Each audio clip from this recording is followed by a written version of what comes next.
we are in the presence of our Lord. ನಾವು ಕರ್ತನ ಸನ್ನಿಧಿಯಲ್ಲಿ ನಾವೆಲ್ಲರೂ ಕೂಡ ಈಗ ಕೂಡಿ ಬಂದವರಾಗಿದ್ದೇವೆ. May God speak to us today and strengthen us with his precious word. ಕರ್ತನು ನಮ್ಮೊಬ್ಬರ ಜೊತೆಯಲ್ಲಿ ಈ ದಿವಸ ಮಾತನಾಡಿ ತನ್ನ ವಾಕ್ಯದ ಮೂಲಕವಾಗಿ ನಮ್ಮೆಲ್ಲರನ್ನು ಬಲಪಡಿಸುವಂತೆ ನಾವು ಬೇಡಿಕೊಳ್ಳುವವರಾಗಿರೋಣ. As children of God, it is always good to remind us that we do not belong to this world. ನಾವು ದೇವರ ಮಕ್ಕಳಾಗಿರುವುದರಿಂದ ನಾವು ಈ ಲೋಕಕ್ಕೆ ಸೇರಿದವರಾಗಿರುವುದಿಲ್ಲ ಎಂಬುದನ್ನು ನಾವು ನೆನಪು ಮಾಡಿಕೊಳ್ಳುತ್ತಾ ಇರುವುದು ಒಳ್ಳೆಯದು. Our life on earth is like a pilgrim's journey. ಈ ಭೂಲೋಕದಲ್ಲಿ ನಮ್ಮ ಜೀವಿತವು ಯಾತ್ರಿಕರ ಸಂಚಾರದ ಹಾಗಿರುತ್ತದೆ. We have a destination to reach. ನಾವು ತಲುಪಬೇಕಾದಂತ ಒಂದು ಸ್ಥಳ ಇದೆ. Which is our destination? ನಾವು ತಂಗಬೇಕಾದಂತ ಅಥವಾ ತಲುಪಬೇಕಾದಂತ ನಮ್ಮ ಅಂತಿಮ ಸ್ಥಳ ಯಾವುದಾಗಿದೆ? It's our heavenly shore. ಅದು ನಮ್ಮ ಪರಲೋಕದ ತೀರವೇ ಆಗಿದೆ. And every day we are moving towards to that destination. ನಾವು ಪ್ರತಿ ದಿವಸ ಕೂಡ ನಮ್ಮ ಅಂತಿಮ ಸ್ಥಳವನ್ನ ತಲುಪುವಂತ ಪ್ರಯಾಣದಲ್ಲಿ ಮುಂದುವರಿಯುವವರಾಗಿದ್ದೇವೆ. Either through death or by rapture, whichever is earlier, we are going to be there. ನಾವು ನಮ್ಮ ಮರಣದ ಮೂಲಕವಾಗಿ ಆಗಬಹುದು ಅಥವಾ ಕರ್ತನಾದ ಯೇಸು ಕ್ರಿಸ್ತನ ಬರೋಣದ ಮೂಲಕವಾಗಿ ಆಗಬಹುದು, ನಾವು ಕರ್ತನ ಬಳಿಗೆ ಸೇರುವವರಾಗಿದ್ದೇವೆ. We are traveling. ನಾವು ಪ್ರಯಾಣಿಕರಾಗಿದ್ದೇವೆ. We need strength and direction for our journey. ನಮ್ಮ ಈ ಪ್ರಯಾಣಕ್ಕೆ ನಮಗೆ ಬಲದ ಅಗತ್ಯವಿದೆ, ಜೊತೆಗೆ ನಮಗೆ ಬೇಕಾದಂತ ಮಾರ್ಗದರ್ಶನವು ಕೂಡ ನಮಗೆ ಅಗತ್ಯವಾಗಿದೆ. God, our Savior, gives it to us constantly through his word. ದೇವರು ತನ್ನ ವಾಕ್ಯದ ಮೂಲಕವಾಗಿ ನಿರಂತರವಾಗಿ ನಮಗೆ ಈ ರೀತಿ ಬೇಕಾದಂತ ಬಲ ಮತ್ತು ಮಾರ್ಗದರ್ಶನವನ್ನ ನೀಡುತ್ತಾ ಇದ್ದಾರೆ. Today we are going to focus on the word faith. ಈ ದಿವಸ ನಾವು ನಂಬಿಕೆ ಎನ್ನುವಂತ ಪದದ ಮೇಲೆ ನಮ್ಮ ಗಮನವನ್ನ ಕೇಂದ್ರೀಕರಿಸುವವರಾಗಿದ್ದೇವೆ. It is nothing new. ಅದು ನಮಗೆ ಹೊಸದಾದಂತ ಒಂದು ವಿಷಯವಾಗಿಲ್ಲ. We have been hearing about faith all through our Christian journey. ನಮ್ಮ ಕ್ರೈಸ್ತ ಪ್ರಯಾಣದ ಪೂರ್ತಿಯಾಗಿ ನಾವು ಈ ನಂಬಿಕೆಯ ಕುರಿತಾಗಿ ಕೇಳುತ್ತಾ ಬಂದವರಾಗಿದ್ದೇವೆ.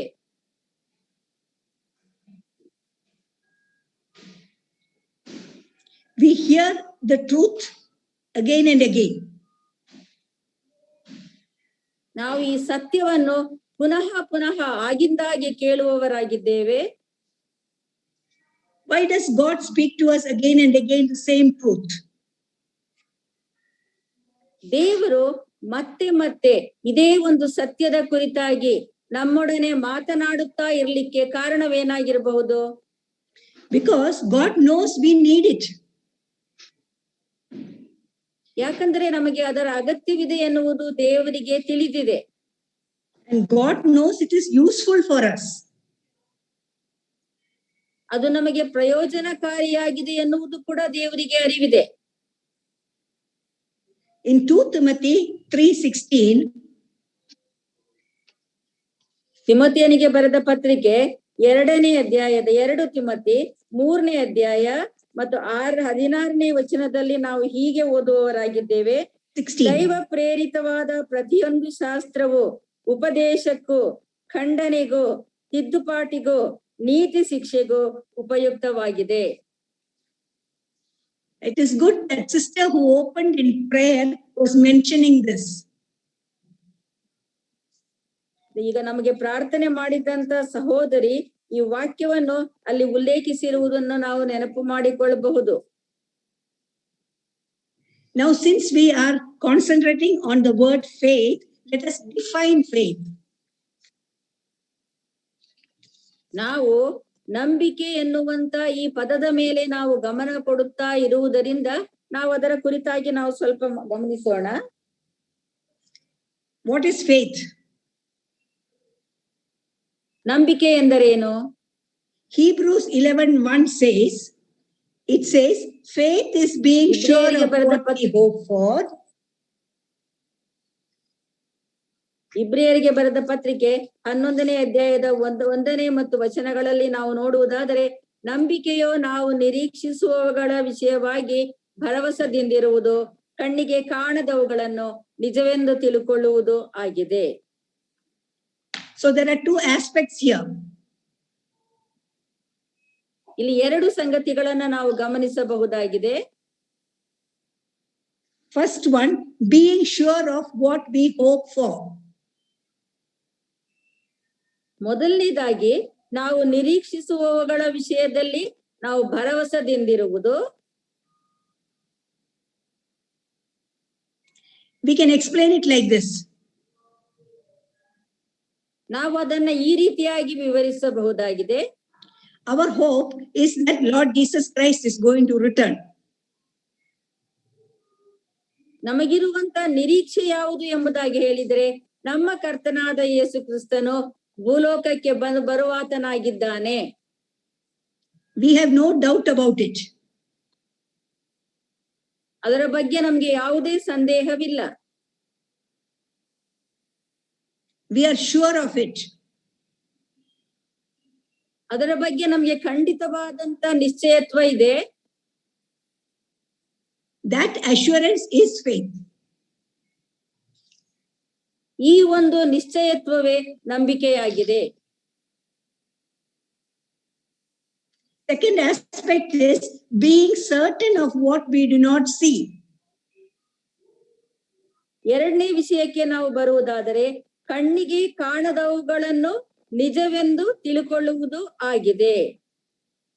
Has any of us seen Lord Jesus Christ?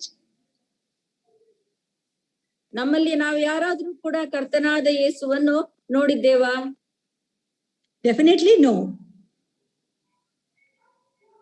ಖಂಡಿತವಾಗಿ ನಾವು ಹೇಳಬಹುದು ಇಲ್ಲ ಎಂಬುದಾಗಿ ಹೇಳಿ. Yet we are certain that Lord Jesus Christ is the Son of God, that he came to save us. We have no doubt about it. ನಮಗೆ ನಿಶ್ಚಯವಾಗಿ ಗೊತ್ತುಂಟು, ಕರ್ತನಾದ ಯೇಸು ಕ್ರಿಸ್ತನು ದೇವಕುಮಾರನಾಗಿದ್ದು ನಮ್ಮನ್ನು ರಕ್ಷಿಸಲಿಕ್ಕೋಸ್ಕರವಾಗಿ ಈ ಲೋಕಕ್ಕೆ ಬಂದಾತನಾಗಿದ್ದಾನೆ ಎನ್ನುವಂತ ಸತ್ಯ. That certainty is faith. ಈ ರೀತಿಯ ನಿಶ್ಚಯತ್ವವೇ ನಂಬಿಕೆಯಾಗಿದೆ. Book of Hebrews gives us great insight about faith. ನಂಬಿಕೆಯ ಕುರಿತಾದಂತ ನಂಬಿಕೆಯ ಅಂತರದಲ್ಲಿರುವಂತ ಅರ್ಥವನ್ನು ಇಬ್ರಿಯರ ಪತ್ರಿಕೆ ನಮ್ಮ ಮುಂದೆ ಸ್ಪಷ್ಟವಾಗಿ ಬಿಚ್ಚಿಡುತ್ತಾ ಇದೆ. Let us read Hebrews 11 verse 6. ಇಬ್ರಿಯರಿಗೆ ಬರೆದ ಪತ್ರಿಕೆ 11ನೇ ಅಧ್ಯಾಯ 6ನೇ ವಚನವನ್ನ ನಾವೀಗ ಓದಿ ಕೇಳೋಣ. ಆದರೆ ನಂಬಿಕೆ ಇಲ್ಲದೆ ದೇವರನ್ನ ಮೆಚ್ಚಿಸುವುದು ಅಸಾಧ್ಯ. ದೇವರ ಬಳಿಗೆ ಬರುವವನು ದೇವರು ಇದ್ದಾನೆ ಮತ್ತು ತನ್ನನ್ನ ಹುಡುಕುವವರಿಗೆ ಪ್ರತಿಫಲವನ್ನು ಕೊಡುತ್ತಾನೆ ಎಂದು ನಂಬುವುದು ಅವಶ್ಯ. Faith is believing God exists. ನಂಬಿಕೆ ಎನ್ನುವುದಾಗಿ ಹೇಳಿದ್ರೆ ದೇವರ ಇರುವಿಕೆಯಲ್ಲಿ ಭರವಸವನ್ನು ಇಡುವುದೇ ಆಗಿದೆ. Now God himself has made it very easy for man to believe in him. ತನ್ನಲ್ಲಿ ನಂಬಿಕೆ ಇಡುವುದನ್ನು ದೇವರು ಮಾನವನಿಗೋಸ್ಕರವಾಗಿ ಬಹಳ ಸುಲಭವಾದ ಸಂಗತಿಯನ್ನಾಗಿ ಮಾಡಿದ್ದಾರೆ. How does he do it? ದೇವರು ಅದನ್ನು ಹೇಗೆ ಮಾಡುವಾತನಾಗಿದ್ದಾರೆ? He has done it through creation. ಸೃಷ್ಟಿ ಕಾರ್ಯದ ಮೂಲಕವಾಗಿ ಅದನ್ನ ಮಾಡಿದ್ದಾರೆ. Creation proclaims that God exists.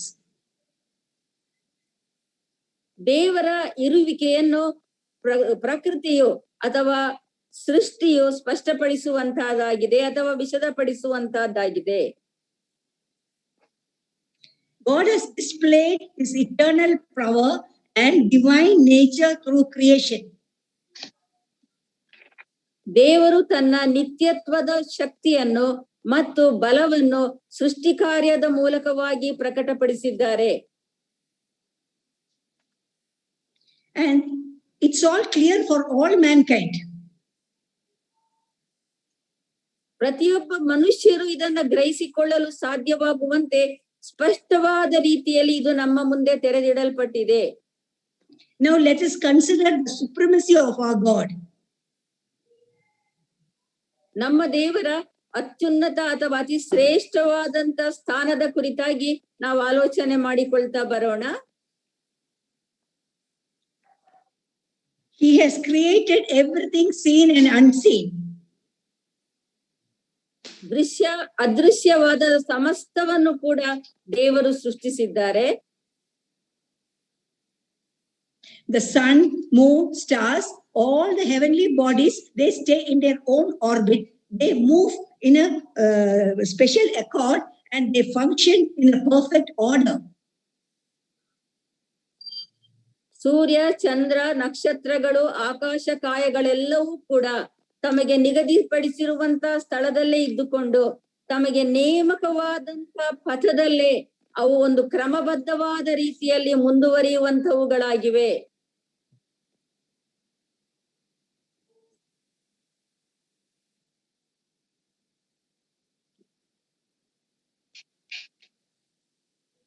Collide with each other.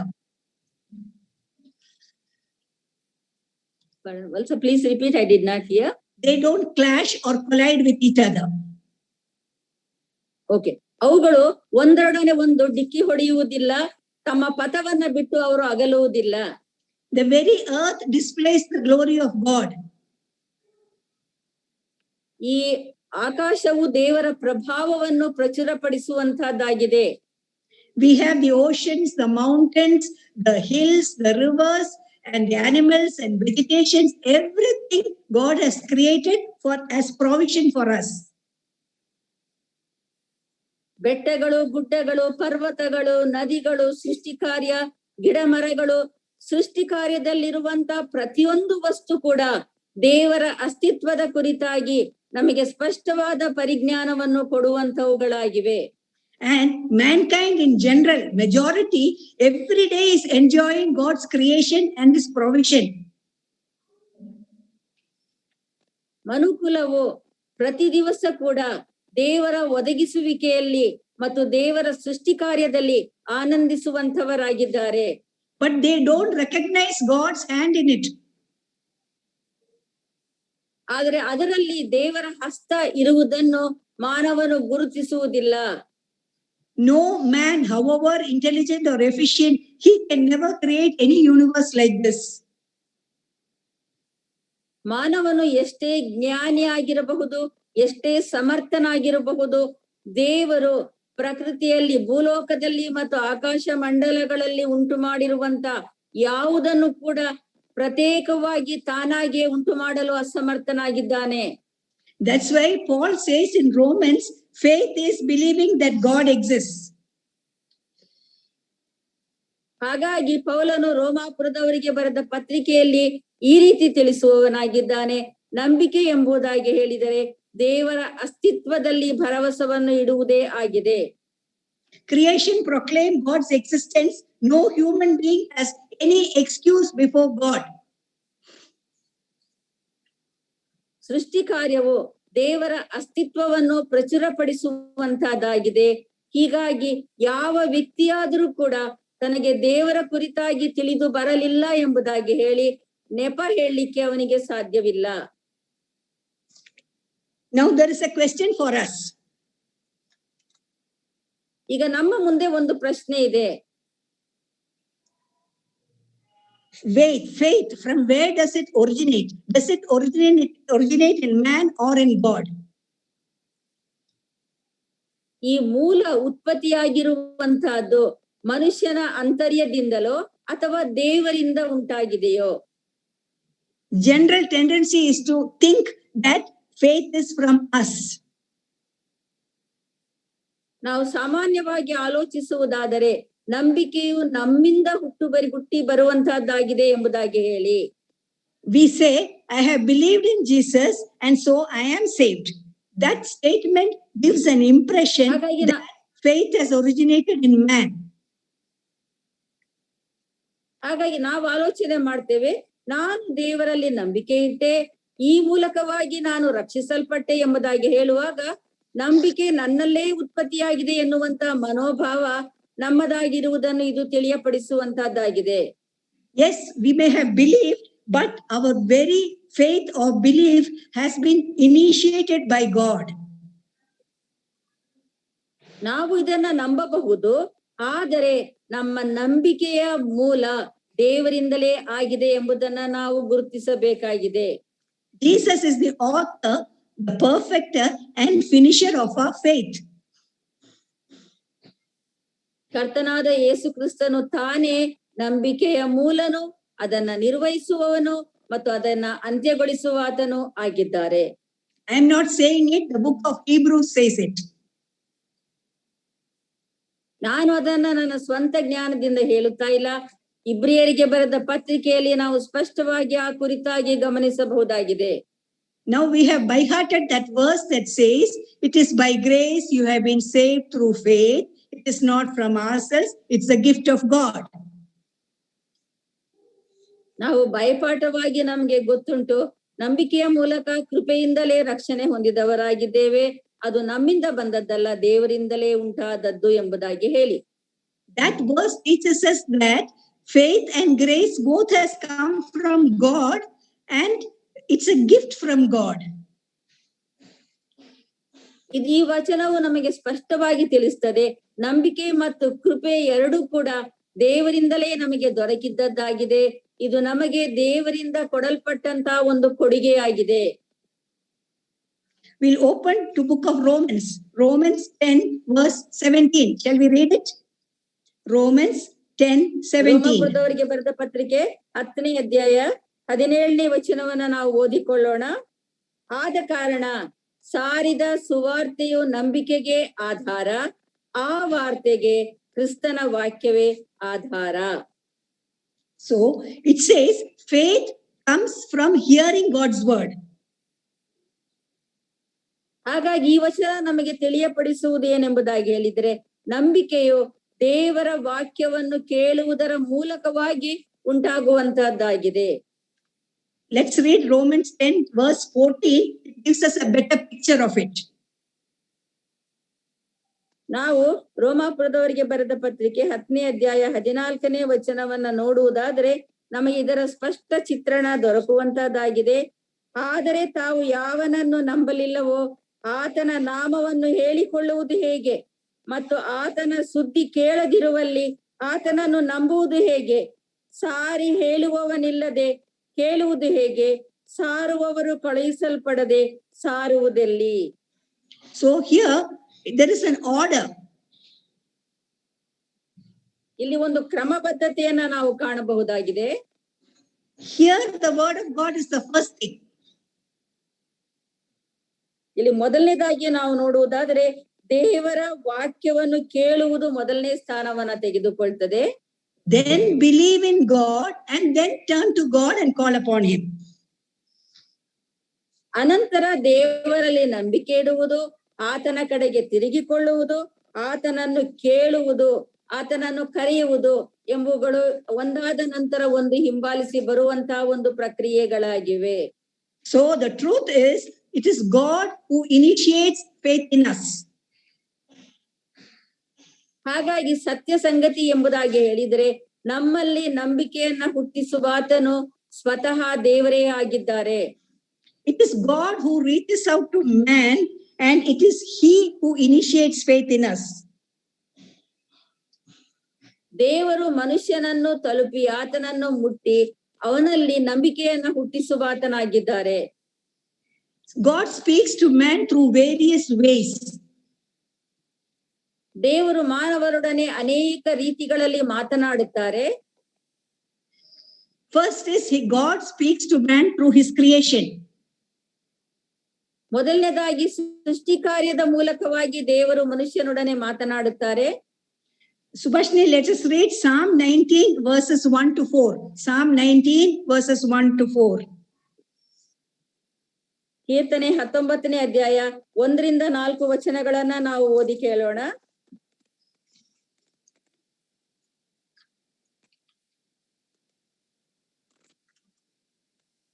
ಆಕಾಶವು ದೇವರ ಪ್ರಭಾವವನ್ನು ಪ್ರಚುರಪಡಿಸುತ್ತದೆ, ಗಗನವು ಆತನ ಕೈಕೆಲಸವನ್ನು ತಿಳಿಸುತ್ತದೆ. ದಿನವು ದಿನಕ್ಕೆ ಪ್ರಕಟಿಸುತ್ತಿರುವುದು, ರಾತ್ರಿಯು ರಾತ್ರಿಗೆ ಅರಹುತ್ತಿರುವುದು. ಶಬ್ದವಿಲ್ಲ, ಮಾತಿಲ್ಲ, ಅವುಗಳ ಸ್ವರ ಕೇಳಿಸುವುದಿಲ್ಲ. ಆದರೂ ಅವುಗಳ ಪ್ರಭುತ್ವವು ಭೂಮಿಯಲ್ಲೆಲ್ಲ ಪ್ರಸರಿಸಿದೆ. ಅವುಗಳ ನುಡಿಗಳು ಲೋಕದ ಕಟ್ಟ ಕಡೆಯವರೆಗೂ ವ್ಯಾಪಿಸಿರುತ್ತದೆ. ಅಲ್ಲಿ ದೇವರು ಸೂರ್ಯನಿಗೋಸ್ಕರ ಗುಡಾರವನ್ನು ಏರ್ಪಡಿಸಿದ್ದಾನೆ. Okay, now what the writer is saying is, creation declared the glory of God. Creation is speaking to all mankind in all languages. ನಾವಿಲ್ಲಿ ನೋಡ್ತೇವೆ, ಸೃಷ್ಟಿ ಕಾರ್ಯವು ದೇವರ ಪ್ರಭಾವವನ್ನು ಪ್ರಚುರಪಡಿಸುತ್ತದೆ. ಮಾತ್ರವಲ್ಲದೆ ಈ ಸೃಷ್ಟಿ ಕಾರ್ಯವು ಮಾನವನ ಜೊತೆಯಲ್ಲಿ ನೇರವಾಗಿ ಮಾತನಾಡುವಂತದ್ದು ಆಗಿದೆ. That's why Paul said there is no excuse for any man on that day to stand before God and say, I did not know you, God. ಹಾಗಾಗಿ ಪೌಲನು ಹೀಗೆ ಹೇಳ್ತಾ ಇದ್ದಾನೆ, ಹಾಗಿರುವುದರಿಂದ ನಾವು ಯಾರು ಕೂಡ ಒಂದು ದಿವಸ ದೇವರ ಮುಂದೆ ನಿಲ್ಲಬೇಕಾಗಿ ಬಂದಾಗ ನನಗೆ ಈ ಬಗ್ಗೆ ಗೊತ್ತಿರ್ಲಿಲ್ಲ ಸ್ವಾಮಿ ಎಂಬುದಾಗಿ ಹೇಳಲಿಕ್ಕೆ ಅವಕಾಶ ಇರುವುದೇ ಇಲ್ಲ. God uses the circumstances in man's life to reach out to man and initiate faith in him. ದೇವರು ಅನೇಕ ಸಂದರ್ಭಗಳಲ್ಲಿ ಮಾನವನ ಜೀವಿತದಲ್ಲಿ ಬಂದೊದಗುವಂತ ಅನೇಕ ಪರಿಸ್ಥಿತಿಗಳ ಮೂಲಕವಾಗಿ ಅವನ ಜೊತೆಯಲ್ಲಿ ಸ್ಪಷ್ಟವಾಗಿ ಮಾತಾಡಿ ತನ್ನ ಇರುವಿಕೆಯನ್ನು ವಿಶದಪಡಿಸುವಾತನು ಆಗಿದ್ದಾರೆ. God touched me through that method. ದೇವರು ಆ ಒಂದು ವಿಧಾನದ ಮೂಲಕವಾಗಿ ನನ್ನ ಜೀವಿತವನ್ನು ದೇವರು ಮುಟ್ಟಿದರು.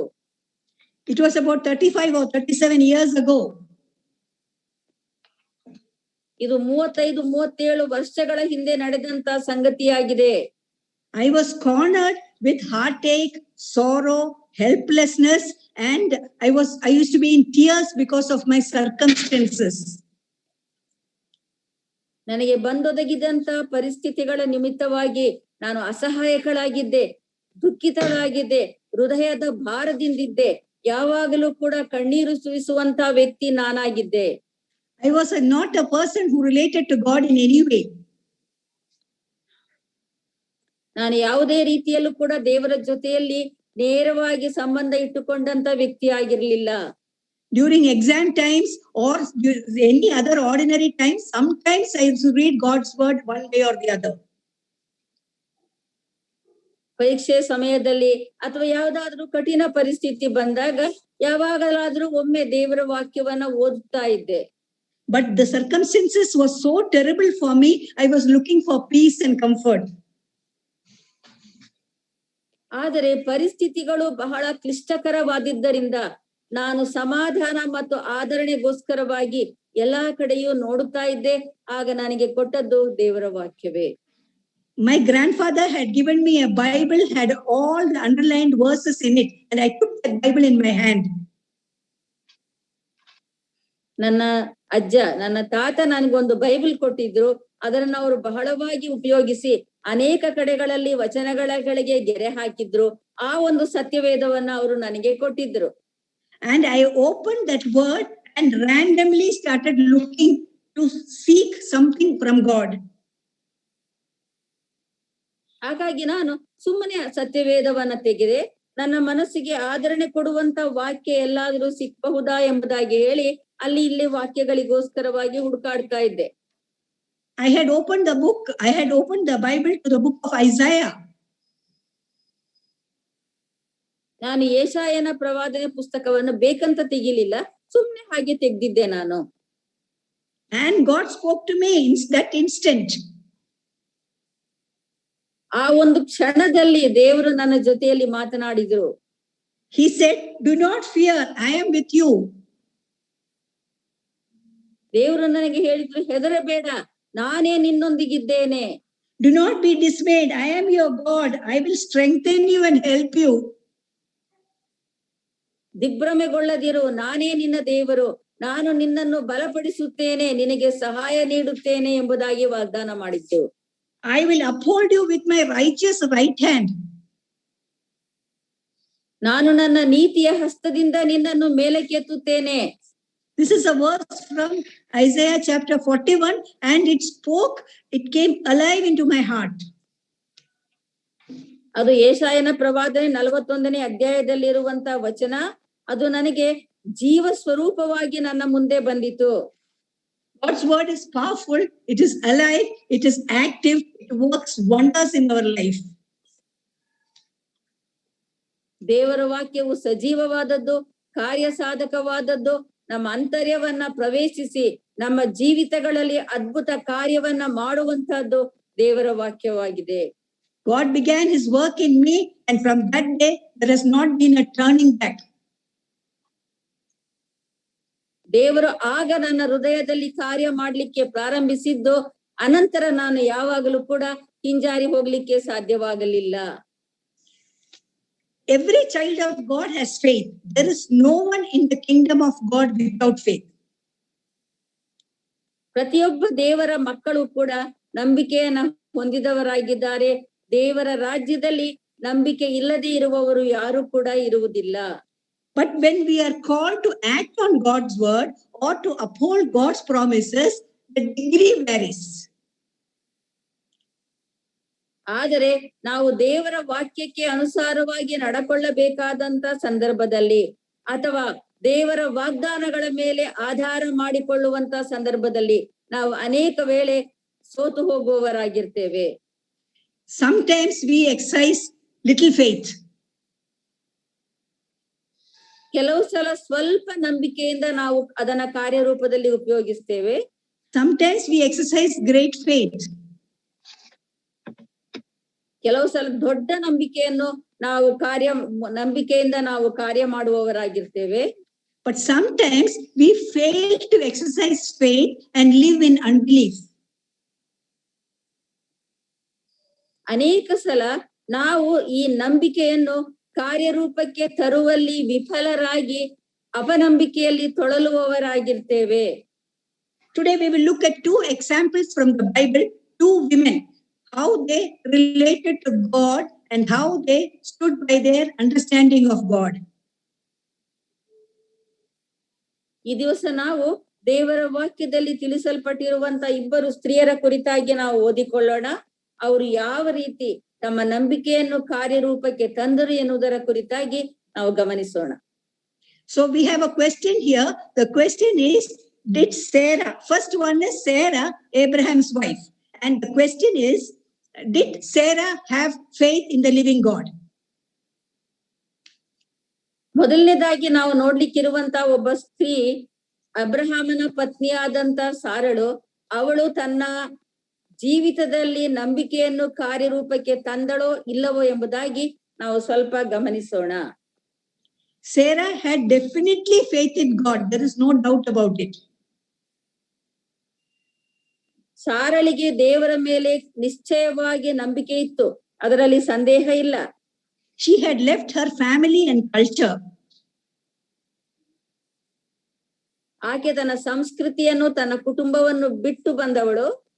See, she hailed from a place called Mesopotamia, and there were idol worshippers there. And when they had household gods, when she came with Abraham, she didn't bring anything with her. ಸಾರಳು ಮೆಸೊಪೊತಾಮಿಯಾದಿಂದ ಬಂದಂತ ವ್ಯಕ್ತಿಯಾಗಿದ್ದಳು. ಅಲ್ಲಿದ್ದಂತ ಜನರು ಅನ್ಯ ದೇವರುಗಳನ್ನ ಆರಾಧಿಸುತ್ತಿದ್ದವರು.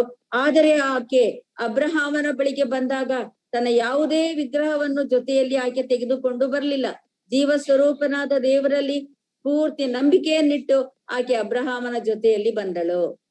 She left her family, her culture, her nation, her surroundings, everything to follow the God of Abraham with Abraham, her husband.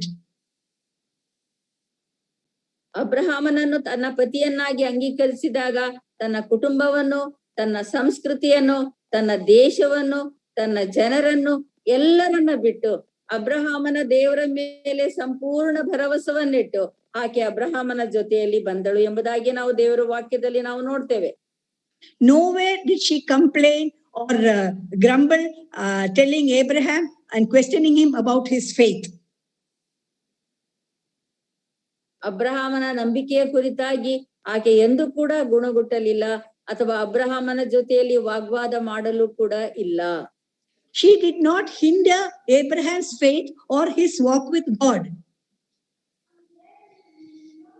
ಅಬ್ರಹಾಮನ ನಂಬಿಕೆ, ಆತನು ದೇವರ ಜೊತೆಯಲ್ಲಿ ನಡಕೊಳ್ಳುತ್ತಿದ್ದಂತ ರೀತಿಯ ವಿಷಯದಲ್ಲಿ ಆಕೆ ಎಂದಿಗೂ ಕೂಡ ಅಡ್ಡಿಯನ್ನು ಉಂಟು ಮಾಡಲಿಲ್ಲ.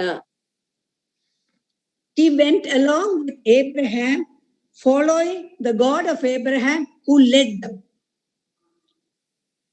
ಆಕೆ ಅಬ್ರಹಾಮನ ಜೊತೆಯಲ್ಲಿ ಹೋದಳು. ತನ್ನನ್ನು ಮುನ್ನಡೆಸುತ್ತಿದ್ದಂತ ಅಥವಾ ಮಾರ್ಗದರ್ಶನ ಮಾಡುತ್ತಾ ಇದ್ದಂತ ದೇವರ ಮೇಲೆ ಪೂರ್ತಿ ಭರವಸವನ್ನಿಟ್ಟು ಅಬ್ರಹಾಮನನ್ನು ಆಕೆ ಹಿಂಬಾಲಿಸಿದಳು.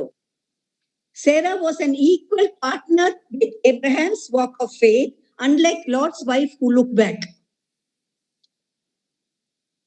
ಆಕೆ ಅಬ್ರಹಾಮನ ದೇವರಲ್ಲಿ ಸಂಪೂರ್ಣವಾದ ಭರವಸವನ್ನಿಟ್ಟಿದ್ದಂತ ವ್ಯಕ್ತಿಯಾಗಿದ್ದಳು. ಆಕೆ ಹಿಂತಿರುಗಿ ನೋಡಿದ ಲೋಟನ ಪತ್ನಿಯಂತೆ ಎಂದಿಗೂ ಕೂಡ ನಡಕೊಳ್ಳಲಿಲ್ಲ. In the initial days, when they were in Egypt, Sarah experienced a difficulty. Pharaoh had taken away her to his palace to be his wife. ಆಕೆ ಐಗುಪ್ತ ದೇಶದಲ್ಲಿದ್ದಾಗ ಆ ಅಲ್ಲಿಯ ಅರಸನಾದಂತ ಫಾರೋಹನಿಂದ ಬಹಳ ಕಷ್ಟಕರವಾದಂತ ಒಂದು ಪರಿಸ್ಥಿತಿಗೆ ಒಳಗಾದಳು. ಯಾಕಂದರೆ ಆತನು ಆಕೆಯನ್ನು ತನ್ನ ಪತ್ನಿಯಾಗಲಿಕ್ಕೋಸ್ಕರವಾಗಿ ತೆಗೆದುಕೊಂಡಿದ್ದನು. Even during that terrible disastrous time, she did not accuse Abraham for coming out of her culture and faith. ಆಕೆ ಇಂಥ ಒಂದು ಭೀಕರವಾದಂತ ಕಠಿಣ ಪರಿಸ್ಥಿತಿಗೆ ಒಳಗಾದವಳಾಗಿದ್ದಾಗ್ಯೂ ಸಹ ತನ್ನನ್ನು ತನ್ನ ಸಂಸ್ಕೃತಿಯಿಂದ ಇಲ್ಲಿಗೆ ಕರೆತಂದು ಇಂಥ ಪರಿಸ್ಥಿತಿಗೆ ಒಳಪಡಿಸಿದನು ಎಂಬುದಾಗಿ ಹೇಳಿ ಅಬ್ರಹಾಮನ ಮೇಲೆ ಎಂದಿಗೂ ಕೂಡ ಆಕೆ ತಪ್ಪು ಹೊರಿಸಲಿಲ್ಲ. And she did not tell Abraham, because of your faith, we are in this plight today. ಆಕೆ ಅಬ್ರಹಾಮನಿಗೆ ನಿನ್ನ ನಂಬಿಕೆಯ ನಿಮಿತ್ತವಾಗಿ ಇಂಥ ಪರಿಸ್ಥಿತಿಗೆ ನಾನು ಒಳಗಾಗಬೇಕಾಯಿತು ಎಂಬುದಾಗಿ ಸಹ ಹೇಳಲಿಲ್ಲ. What does it show? It shows Sarah had accepted God of Abraham as her own God, and that's for sure. ಇದು ನಮಗೆ ಯಾವುದನ್ನು ತಿಳಿಯಪಡಿಸ್ತದೆ ಎಂಬುದಾಗಿ ಹೇಳಿದ್ರೆ, ಸಾರಳು ಅಬ್ರಹಾಮನ ದೇವರನ್ನು ತನ್ನ ಸ್ವಂತ ಕರ್ತನು ಎಂಬುದಾಗಿ ಅಂಗೀಕರಿಸಿದ್ದನ್ನು ಇದು ನಮಗೆ ವಿಶದಪಡಿಸುವಂತಹದ್ದು ಆಗಿದೆ. Yet God's word records that more than once Sarah failed to exercise her faith in God. ಆದರೆ ದೇವರ ವಾಕ್ಯವು ನಮಗೆ ತಿಳಿಸ್ತದೆ, ಒಂದಕ್ಕಿಂತ ಹೆಚ್ಚು ಬಾರಿ ಸಾರಳು ತನ್ನ ನಂಬಿಕೆಯನ್ನು ಕಾರ್ಯರೂಪಕ್ಕೆ ತರುವಲ್ಲಿ ವಿಫಲಳಾದಳು ಎಂಬುದಾಗಿ ಹೇಳಿ. Abraham was 75 years old when God called him and promised him descendants. ಆಕೆ ದೇವರು ಅಬ್ರಹಾಮನನ್ನು ಕರೆದಾಗ ಅಬ್ರಹಾಮನು 75 ವರ್ಷ ಪ್ರಾಯದವನಾಗಿದ್ದನು.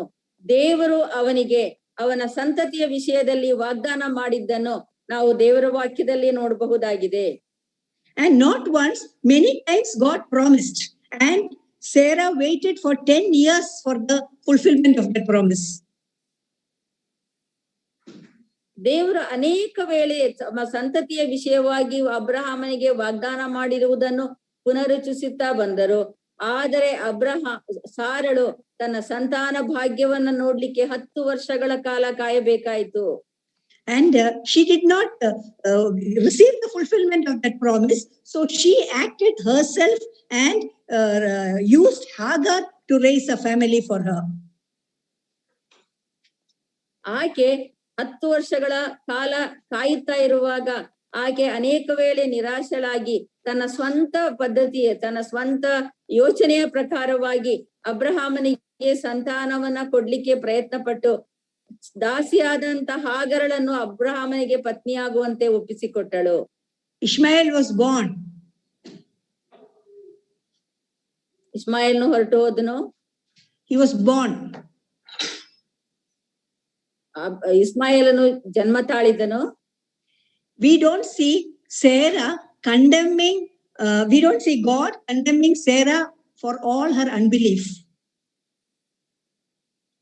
ಆದ್ರೆ ಸಾರಳ ಅಪನಂಬಿಕೆಗೋಸ್ಕರವಾಗಿ ದೇವರು ಸಾರಳ ಮೇಲೆ ತಪ್ಪು ಹೊರಿಸಿದ್ದನ್ನು ಅಥವಾ ಗದರಿಸಿದ್ದನ್ನು ನಾವು ದೇವರ ವಾಕ್ಯದಲ್ಲಿ ಎಂದಿಗೂ ಕೂಡ ನೋಡುತ್ತಾ ಇಲ್ಲ. And God has not mentioned about that unbelief of Sarah. ಆಕೆಯ ಅಪನಂಬಿಕೆಯ ಕುರಿತಾಗಿ ದೇವರು ಒಂದು ಮಾತನ್ನು ಕೂಡ ಆಡಿಲ್ಲ. On the other hand, what we see is God's graciousness towards Sarah even after her unbelief. ಆಕೆ ತನ್ನ ಅಪನಂಬಿಕೆಯನ್ನು ಪ್ರದರ್ಶಿಸಿ ಹಾಗರಳನ್ನು ಅಬ್ರಹಾಮನಿಗೆ ಪತ್ನಿಯಾಗಿ ಕೊಟ್ಟು ಆ ಮಗನನ್ನು ಪಡೆಯುವಂತೆ ಮಾಡಿದಾಗ್ಯೂ ಕೂಡ ಆಕೆಯ ಅಪನಂಬಿಕೆಯ ಕುರಿತಾಗಿ ದೇವರು ಏನನ್ನು ಕೂಡ ಹೇಳದೆ ಆಕೆಯನ್ನ ಕರುಣಿಸಿದ್ದನ್ನ ನಾವು ದೇವರ ವಾಕ್ಯದಲ್ಲಿ ನೋಡಬಹುದಾಗಿದೆ. Ishmael was 13 years old, and then God spoke to Abraham again, assuring him a descendant through Sarah. ಇಷ್ಮಾಯೇಲನಿಗೆ 13 ವರ್ಷ ಪ್ರಾಯದವನಾದಾಗ ದೇವರು ಪುನಃ ಅಬ್ರಹಾಮನ ಜೊತೆಯಲ್ಲಿ ಮಾತನಾಡಿ ಸಾರಳ ಮೂಲಕವೇ ಅಬ್ರಹಾಮನಿಗೆ ಸಂತತಿಯನ್ನು ಕೊಡುವೆನೆಂಬುದಾಗಿ ವಾಗ್ದಾನ ಮಾಡುತ್ತಾ ಇರುವುದನ್ನು ದೇವರ ವಾಕ್ಯದಲ್ಲಿ ನಾವು ಗುರುತಿಸಬಹುದಾಗಿದೆ. Let us read Genesis 17, 15 and 16. ಆದಿಕಾಂಡಗಳ ಪುಸ್ತಕ 17ನೇ ಅಧ್ಯಾಯ 15 ಮತ್ತು 16ನೇ ವಚನವನ್ನ ನಾವು ಓದಿಕೊಳ್ಳೋಣ. ನಾನು ಆಕೆಯನ್ನು ಆಶೀರ್ವದಿಸಿ ಆಕೆಯಲ್ಲಿ ನಿನಗೆ ಮಗನನ್ನು ಕೊಡುವೆನು.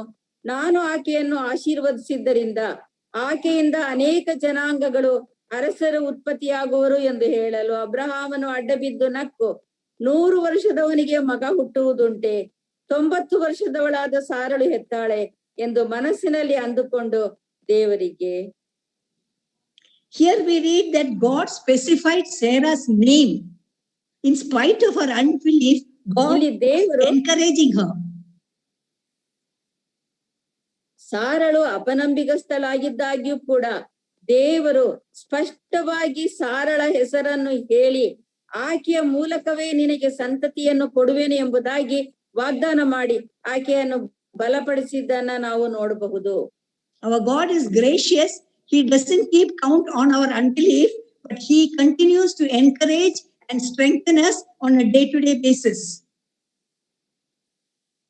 ನಮ್ಮ ದೇವರು ಕನಿಕರವುಳ್ಳ ದೇವರಾಗಿದ್ದಾರೆ. ನಾವು ಅಪನಂಬಿಕಸ್ಥರಾದಾಗ್ಯೂ ಕೂಡ ಆತನು ತನ್ನ ವಾಗ್ದಾನಗಳನ್ನು ಪುನರುಚ್ಚಿಸುವವನಾಗಿ ನಮ್ಮ ಬಲಹೀನತೆಯ ಬಗ್ಗೆ ಅನುತಾಪವುಳ್ಳ ದೇವರಾಗಿದ್ದು ನಮ್ಮನ್ನ ಪ್ರೋತ್ಸಾಹಿಸುವ ಆತನು ಆಗಿದ್ದಾರೆ. After that, next we see God visiting Abraham's residence and having a meal with him.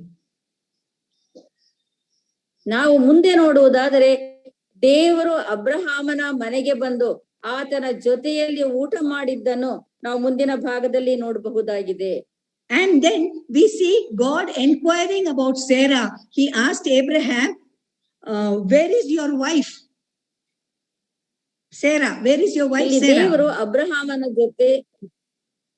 ದೇವರು ಅಬ್ರಹಾಮನನ್ನು ನಿನ್ನ ಪತ್ನಿಯಾದ ಸಾರಳು ಎಲ್ಲಿ ಎಂಬುದಾಗಿ ವಿಚಾರಿಸುವುದನ್ನು ಕೂಡ ನಾವು ಆ ಭಾಗದಲ್ಲಿ ನೋಡಬಹುದಾಗಿದೆ. The Lord was aware of Sarah's unbelief. ಸಾರಳ ಅಪನಂಬಿಕೆಯ ಕುರಿತಾಗಿ ದೇವರಿಗೆ ಅರಿವಿತ್ತು. He knew that she was listening to them behind him at the entrance of the door of the tent. ಅವರ ಡೇರೆಯ ಬಾಗಿಲಿನ ಹಿಂಭಾಗದಲ್ಲಿ ಸಾರಳು ನಿಂತುಕೊಂಡು ದೇವರ ಮತ್ತು ಅಬ್ರಹಾಮನ ಸಂಭಾಷಣೆಯನ್ನು ಕೇಳುತ್ತಾ ಇದ್ದಂತ ಸಂಗತಿ ಕೂಡ ದೇವರಿಗೆ ಗೊತ್ತಿತ್ತು. Gracious Master wanted to just encourage Sarah to help her overcome her unbelief. ಕೃಪಾಳುವಾದಂತಹ ದೇವರು ಸಾರಳಿಗೆ ಸಹಾಯ ಮಾಡಿ ಆಕೆಯ ನಂಬಿಕೆಯನ್ನ ದೃಢಪಡಿಸುತ್ತಾ ಇರುವುದನ್ನು ನಾವಿಲ್ಲಿ ನೋಡಬಹುದಾಗಿದೆ. And so the Lord told Abraham loudly, next year, Sarah, your wife, will have a son. ದೇವರು ಸ್ಪಷ್ಟವಾಗಿ ಪುನಃ ಅಬ್ರಹಾಮನಿಗೆ ಗಟ್ಟಿಯಾಗಿ ಹೇಳುತ್ತಾ ಇದ್ದಾರೆ, ಸಾರಳು ಕೇಳಿಸಿಕೊಳ್ಳುವಂತೆ, ನಾನು ತಪ್ಪದೆ ಬರುವ ವರ್ಷದ ಇದೇ ಕಾಲದಲ್ಲಿ ನಾನು ತಪ್ಪದೆ ನಿನ್ನ ಬಳಿಗೆ ಬರುತ್ತೇನೆ. ಬಂದಾಗ ನಿನ್ನ ಪತ್ನಿಯಾದ ಸಾರಳಿಗೆ ಮಗನಿರುವನು ಅಂದನು. What was Sarah's reaction to it? ಅದಕ್ಕೆ ಸಾರಳ ಪ್ರತಿಕ್ರಿಯೆ ಯಾವುದಾಗಿತ್ತು? We see that Sarah wasn't even sensitive to the concern of the Lord. She totally refused to believe such a thing would happen. ದೇವರು ತನ್ನ ಬಗ್ಗೆ ಇಟ್ಟಿರುವಂತ ಕೃಪೆ ಅಥವಾ ಗಮನ ಕೊಡುತ್ತಿರುವುದರ ವಿಷಯವಾಗಿ ಸಾರಳು ಸ್ವಲ್ಪವೂ ಕೂಡ ಗಮನಿಸದೆ, ಅದನ್ನ ಗಣನೆಗೆ ತೆಗೆದುಕೊಳ್ಳದೆ ತನ್ನ ಅಪನಂಬಿಕೆಯನ್ನ ಆಕೆ ಪುನಃ ಪ್ರದರ್ಶಿಸ್ತಾ ಇದ್ದಾಳೆ. And she laughed to herself at the thought of it. ಈ ಒಂದು ಆಲೋಚನೆಯಿಂದ ಸಾರಳು ನಕ್ಕು ಎಂಬುದಾಗಿ ದೇವರ ವಾಕ್ಯದಲ್ಲಿ ನಾವು ನೋಡ್ತೇವೆ.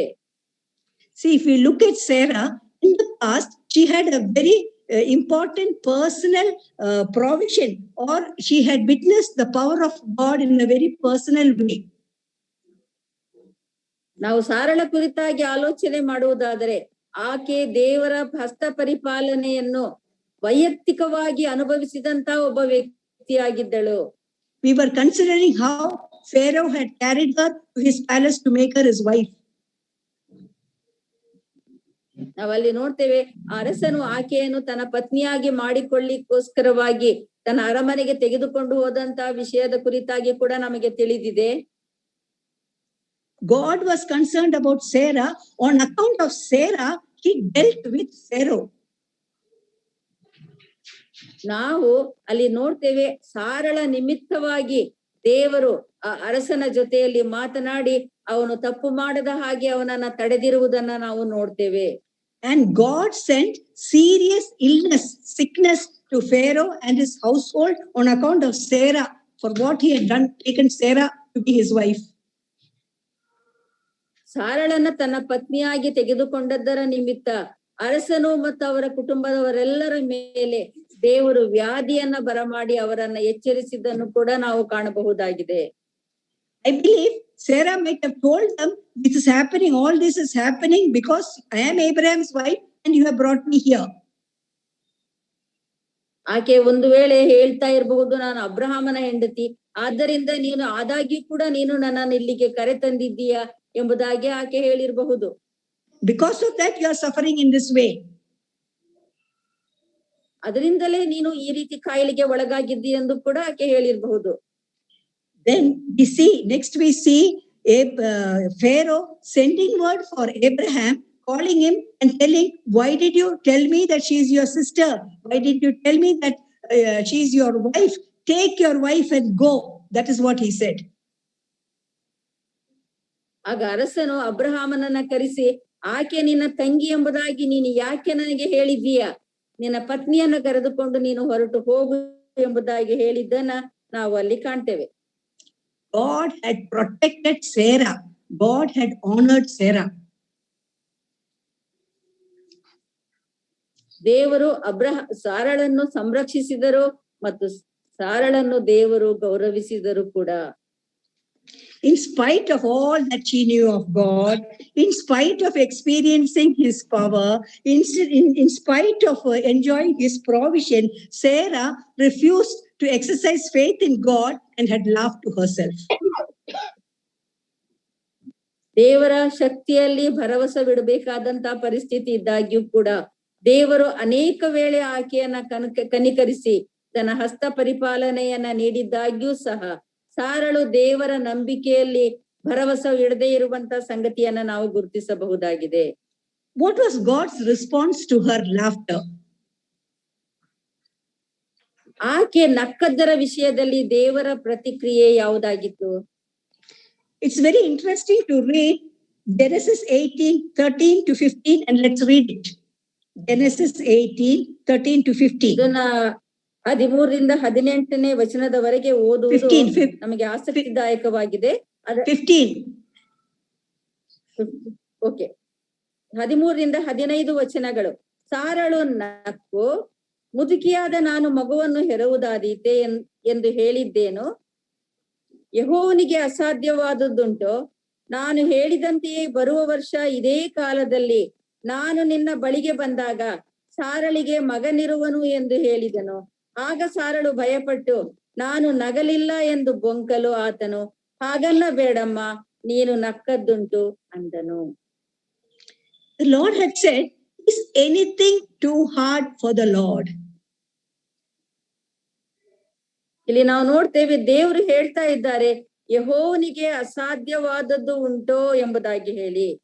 See, that might have reassured Sarah, but one thing I know, that generations after generation, many multitude of believers have been strengthened through that statement of God. ದೇವರು ಸಾರಳಿಗೆ ಹೇಳಿದಂತ ಈ ಒಂದು ಮಾತಿನ ಮೂಲಕವಾಗಿ ಅನೇಕ ತಲಾಂತರಗಳವರೆಗಿನಂತ ಜನರು ಈ ವಾಕ್ಯದ ಮೂಲಕವಾಗಿ ಆದರಣೆಯನ್ನ ಪಡೆಯುತ್ತಾರೆ ಎಂಬುವ ಸಂಗತಿ ಸಾರಳಿಗೆ ತಿಳಿದಿರ್ಲಿಕ್ಕಿಲ್ಲ. Today, God is encouraging us with the same statement. Is anything too hard for the Lord? He's asking you and me. ಈ ದಿವಸ ಕೂಡ ದೇವರು ನನ್ನನ್ನ ಮತ್ತು ನಿಮ್ಮನ್ನ ಕೇಳುತ್ತಾ ಇದ್ದಾರೆ, ದೇವರಿಗೆ ಅಸಾಧ್ಯವಾದದ್ದು ಯಾವುದಾದರೂ ಉಂಟೋ ಎಂಬುದಾಗಿ ಹೇಳಿ. May God help us to understand the depth, height, and width of His love and concern for us. ನಮ್ಮ ವಿಷಯದಲ್ಲಿ ದೇವರಿಗಿರುವಂತ ಪ್ರೀತಿಯ ಉದ್ದ, ಆಳ, ಅಗಲಗಳನ್ನು ನಾವು ಗ್ರಹಿಸಿಕೊಳ್ಳಬೇಕು ಎಂಬುದಾಗಿ ದೇವರು ನಮ್ಮಿಂದ ಬಯಸುವಾತನಾಗಿದ್ದಾರೆ. Actually, God wants us to know Him. ನಾವು ಆತನ ಕುರಿತಾಗಿ ತಿಳುಕೊಳ್ಳಬೇಕು ಎಂಬುದು ದೇವರ ಬಯಕೆ ಆಗಿರುವುದು ಖಂಡಿತವಾದ ವಿಷಯವಾಗಿದೆ. Know your God, that is victory. ನೀವು ನಿಮ್ಮ ದೇವರನ್ನು ತಿಳಿದುಕೊಳ್ಳ್ರಿ, ಇದೇ ನಿಮಗೆ ಜಯವನ್ನ ಕೊಡುವಂತ ಸಂಗತಿಯಾಗಿದೆ. When we know our God, we are victorious. ನಾವು ನಮ್ಮ ದೇವರನ್ನು ತಿಳಿದುಕೊಂಡಾಗ ನಾವು ಜಯಶಾಲಿಗಳಾಗುವುದು ಖಚಿತ. Sarah's life is an example for us. ದೇವರ ವಾಕ್ಯದಲ್ಲಿ ನಮಗೊಂದು ಸಾರಳ ಕುರಿತಾಗಿ ಆಕೆಯ ಜೀವಿತವು ನಮಗೆ ಮಾದರಿಯಾಗಿ ಅಥವಾ ಒಂದು ಉದಾಹರಣೆಯಾಗಿ ನಮ್ಮ ಮುಂದೆ ಇಡಲ್ಪಟ್ಟಿದೆ. God does not deal with His children. That is, God does not deal with us according to our folly or according to our unbelief. He deals with us according to His love, mercy, and graciousness. ದೇವರು ನಮ್ಮ ಬಲಹೀನತೆಗನುಸಾರವಾಗಿ ಅಥವಾ ನಮ್ಮ ಅಪನಂಬಿಕೆಗನುಸಾರವಾಗಿ ನಮ್ಮ ಜೊತೆಯಲ್ಲಿ ವ್ಯವಹರಿಸದೆ ತನ್ನ ಕೃಪೆ, ದಯೆ ಮತ್ತು ಕನಿಕರಗಳಿಗೆ ಅನುಸಾರವಾಗಿ ನಮ್ಮನ್ನ ಕರುಣಿಸುವಾತನು ಆಗಿದ್ದಾರೆ.